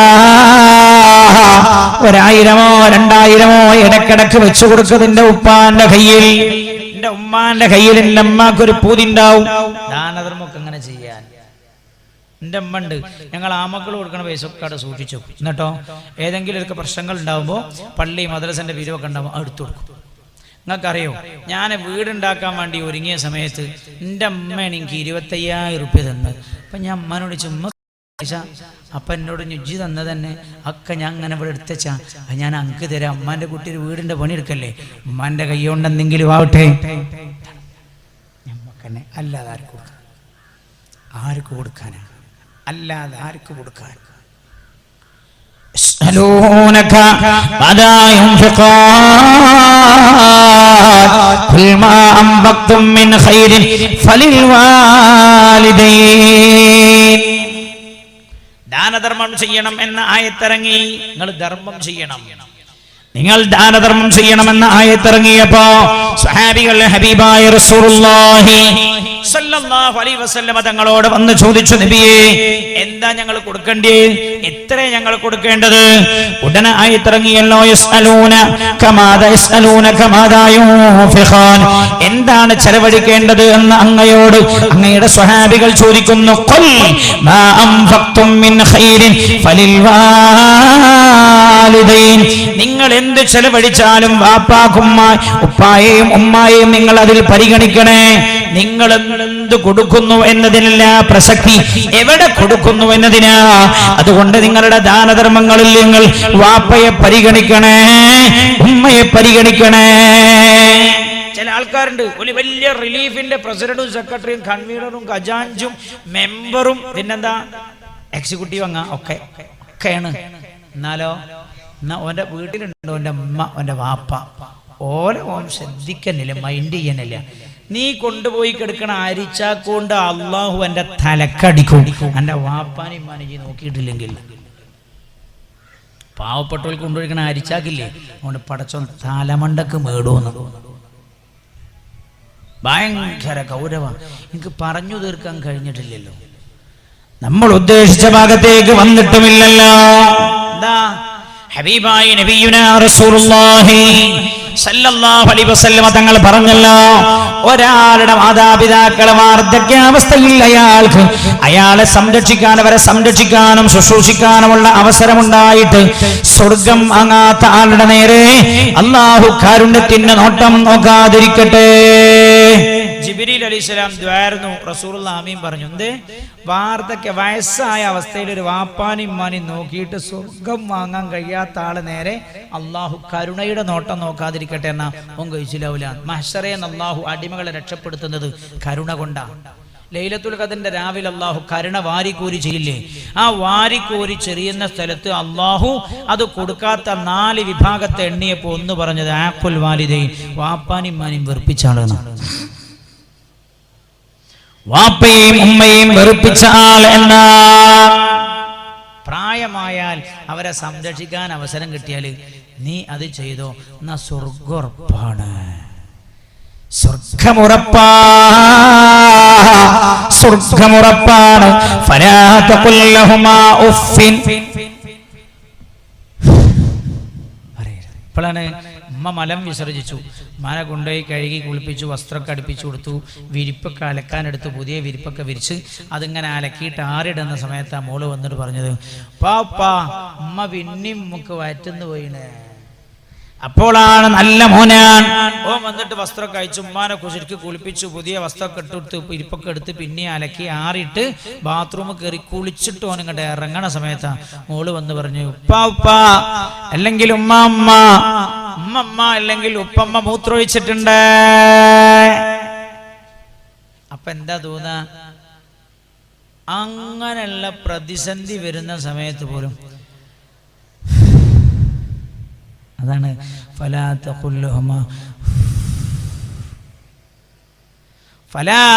ലഹുമാ അതാണ് ഉഫ് ഉഫ്. എൻ്റെ റബ്ബേ ഇനിയിപ്പോൾ ഞാൻ എന്താ കാട്ടുക? ഒലമ്പെന്ന് പറയരുത്. ഞാൻ ഈ റമളാനിൻ്റെ തൊട്ട് മുമ്പ് എൻ്റെ ഒരു അടുത്ത സുഹൃത്ത് രോഗിയായി കിടക്കുന്നുണ്ട്. പെട്ടെന്ന് അസുഖമായതാ. അയാളെ കാണാൻ വേണ്ടി ചെന്നപ്പോൾ അയാളെ മോനെ അയാൾ അടുത്തെന്ന് പറഞ്ഞു. അയാൾ അടുത്തെന്ന് പറയാം, സംസാരിക്കാൻ ആ മനുഷ്യന് കഴിയുന്നില്ല. മോന് ഞാൻ ആകെ പരിഭ്രമിച്ചു പോയി. അപ്പാൻ്റെ വർത്താനം എന്താന്ന് ഓനോട് ചോദിച്ചപ്പോൾ പറയാം, സാറേ വാപ്പ കഴിച്ചിലാവൂല. ഏടെ ഈ വാപ്പാൻ്റെ അടുത്തുനിന്ന് ഇയാൾ കേൾക്കുന്നുണ്ട്, ഞങ്ങൾക്ക് പ്രതികരിക്കണം. വാപ്പ കഴിച്ചിലാവൂല, ഉള്ളിലുള്ള എല്ലാ സാധനമൊക്കെ പോയിന്ന് ഡോക്ടർമാർ അങ്ങനെ പറഞ്ഞു. പിന്നെ നമ്മൾ മരണം കാത്തിങ്ങനെ ഇരിക്കണം. ഒരു വാപ്പാൻ്റെ ചെവിൻ്റെ അടുത്തുനിന്ന് ചങ്ങായി ആ ഒരു വെറുപ്പ് പോലും നിന്നെ അള്ളാഹു പിടിച്ചു വെക്കും മഹ്ശറിൽ. ഫലാ തഖുൽ ലഹുമാ ഉഫ്ഫിൻ വലാ തൻഹറുഹുമാ. നീ അവരെ വിരട്ടി പേടിപ്പിക്കരുത്. ഗുളിക കഴിക്കില്ല വാപ്പ, ശരിയാ, പക്ഷെ പേടിപ്പിക്കണ്ട. അപ്പേ കഴിച്ചിട്ടില്ലെങ്കിലേ കൊണ്ടുപോയിട്ട് അഡ്മിറ്റ് ചെയ്യും. പേടിപ്പിക്കണ്ടടാ. നീ മരുന്ന് കുടിക്കാതായപ്പോ വാപ്പ ചെയ്തെന്താ? വാപ്പച്ചി ഞങ്ങൾക്ക് കാറ് വാങ്ങി തന്നിട്ടോ. വാപ്പച്ചി ഞങ്ങൾക്ക് വരുമ്പോ എയറോപ്ലെയിൻ കൊണ്ടുവരേ. എയറോപ്ലെയിൻ ഈ വാപ്പക്ക് മറ്റേ എയറോപ്ലെയിൻ അല്ല, ആ എയറോപ്ലെയിൻ വാങ്ങാനുള്ള കൈവൊന്നും വാപ്പക്കില്ല. 35 റുപ്യന്റെ ചെറിയ എയറോപ്ലെയിൻ. ഇതിന് ഒരു വട്ടം ഗുളിക കുടിക്കാൻ. രണ്ടാമത്തെ വട്ടം കുടിക്കുമ്പോൾ എന്തൊക്കെ പറഞ്ഞ് ഒക്കെ തരാം. ഞാനൊരു വീട്ടിലേക്ക് കയറി ചെല്ലുമ്പോൾ ഒരു മോള് വയസ്സായൊരു വാപ്പനെ, വയസ്സായൊരു പിതാവിനെ മോള് മൂത്രയിപ്പിക്കാൻ കൊണ്ടുപോകും. മൂത്രയിക്കാനുള്ള സ്ഥലത്ത് ഈ ആളിങ്ങനെ പോയിരിക്കുമ്പോൾ ഓളോട് ചോദിക്കുന്നുണ്ട്, മോളെ നമ്മളിപ്പോ എവിടെ? നമ്മളിപ്പോ വീട്ടിലാണ് വാപ്പ. കുറച്ച് സമയം കഴിഞ്ഞിട്ട് പിന്നെ, മോളെ നമ്മളിപ്പോ എവിടെ? വീട്ടിലാണ് വാപ്പ. മോളെ ആ നമ്മളിപ്പോ എവിടെ? വീട്ടിലാ വാപ്പ. കുറച്ച് കഴിഞ്ഞ് പിന്നെ വാപ്പ ചോദിച്ചു, മോളെ ചെന്നി എന്ന് പറഞ്ഞ രസമുണ്ട്. ചെന്നി എന്ന് നിങ്ങൾ പറയാം, ഈ ഓർമ്മക്കുറവ് പറയില്ല, വയസ്സാവല്ലേ? ചെന്നി. നമ്മളിപ്പോ എവിടെ? നിങ്ങളോടല്ലേ വാപ്പ പറഞ്ഞ വീട്ടിലാണ്. പാവം വാപ്പ കുറച്ച് കഴിഞ്ഞ് പിന്നെ ചോദിക്കാം, മോളെ നമ്മളിപ്പോ എവിടെ? അല്ല തന്തേ, നിങ്ങളോടല്ലേ പറഞ്ഞ വീട്ടിലാണ്. ഒന്ന് മിണ്ടാക്കി തന്തേ. ഞങ്ങൾ ആലോചിച്ചു നോക്കണി, ചെറുപ്പത്തിൽ പാ ഓ പാ ഓ ആകപ്പമ്മന്ന് ഞാൻ പറയാൻ പഠിച്ചിട്ടുള്ളൂ. പാ ഓ പാ ഓ പാ ഓ 100 വട്ടം വിളിച്ചപ്പോഴും ഓ നല്ലാതെ പച്ചിന്റെ മോനല്ലേ നല്ലാതെ അവിടെ നിന്ന് പറഞ്ഞിട്ടില്ലല്ലോ. അതുകൊണ്ട് ഫലാ തഖുൽ ലഹുമാ ഉഫ്ഫിൻ. നീ അവരോട് കയർത്ത് സംസാരിക്കൊന്നും ചെയ്യരുത്, മാന്യമായി സംസാരിച്ചോളാം. ആയത്തിറങ്ങിയതാ. ഒരു വാർദ്ധക്യമുള്ള വാപ്പാന്റെ ഇമ്മാന്റെ കഥ പറഞ്ഞപ്പോ അല്ലാഹ് ആദ്യം പറഞ്ഞെന്തറിയോ? നീ അവരോട് മാന്യമായ വർത്താനം പറയാവുന്ന, നീ അവരെ നോക്കണം, ഹോസ്പിറ്റലിൽ കൊണ്ടുപോകണം, ചികിത്സിക്കണം എന്നല്ല പറഞ്ഞത്. നീ അവരോട് മാന്യമായിട്ട് വർത്താനം പറയാവൂ. നീ അവരോട് മാന്യമായി സംസാരിക്കാവൂ. ഫലാ തഖുൽ ലഹുമാ ഉഫ്ഫിൻ. ഹബീബായ റസൂലുള്ളാഹി സ്വല്ലല്ലാഹു അലൈഹി വസല്ലം തങ്ങൾ പറയാ, ഇതിനേക്കാളും ചെറുത് വല്ലതുണ്ടെങ്കിൽ അല്ലാഹു അതാകുമായിരുന്നു പറയുക എന്നാണ്. വലാ തൻഹറുഹുമാ വഖുൽ ലഹുമാ ഖൗലൻ കരീമാ. മാന്യമായിട്ടേ നീ അവരോട് സംസാരിക്കാവൂ എന്ന് അല്ലാഹു. ഖുൽ ലഹുമാ ഖൗലൻ കരീമാ വഖ്ഫിൽ ലഹുമാ ജനാഹദ്ദുല്ലി മിനർ റഹ്മ. ആ പദത്തിന്റെ മലയാളത്തിൽ ഭാഷാന്തരം ചെയ്തു തരാൻ ഞാൻ ഒരു വാക്കും കാണുന്നില്ല. വഖ്ഫിൽ ലഹുമാ, നിങ്ങൾ അവർക്ക് താഴ്ത്തി കൊടുക്കണേ. ജനാഹദ്ദുല്ലി മിനർ റഹ്മ, കരുണയുടെ ചിറക് നീ താഴ്ത്തി കൊടുക്കണേ. നമുക്ക് ചിറകില്ലല്ലോ, പിന്നെ എങ്ങനെ ചിറക് താഴ്ത്തി കൊടുക്കുക? നിങ്ങൾ ആലോചിച്ച് നോക്കണം. ചിറകുണ്ടോ നിങ്ങൾക്ക് ആർക്കെങ്കിലും? സാധാരണ ചോദിക്കാറുണ്ട്, എന്താ നമുക്ക് കൊമ്പുണ്ടോ? ചിറകുണ്ടോ എന്ന് ചോദിക്കല്ലേ, അങ്ങനെ ചോദിക്കല്ലോ. കൊമ്പുണ്ടോ എന്ന് ചോദിക്കാം. എന്താ അല്ല തന്നെ എന്താ അങ്ങനൊക്കെ പറയാം? നമുക്ക് എന്തൊരു കൊമ്പുണ്ടോ? അതിന് മാത്രം പറയാന്നൊക്കെ അർത്ഥത്തിൽ ചോദിക്കാറുണ്ട്. കൊമ്പുണ്ടോ ചിറകുണ്ടോ എന്ന് ചോദിക്കില്ലല്ലോ. കാരണം എന്താ? അതില്ല, പ്രയോഗത്തിൽ പോലും ഇല്ല. എന്നാ അള്ളാഹു പറയാം, നിങ്ങൾ കരുണയുടെ ചിറക് വഖ്ഫിൽ ലഹുമാ, നിങ്ങൾ അവർക്ക് താഴ്ത്തി കൊടുക്കണേ. ജനാഹദ്ദുല്ലി, ജനാഹ് ജനാഹ് ചിറക്, ജനാഹദ്ദുല്ലി താഴ്മയുടെ ചിറക്, മിനർ റഹ്മ കരുണയാലുള്ള താഴ്മയുടെ ചിറക് നിങ്ങൾ താഴ്ത്തി കൊടുക്കണേ.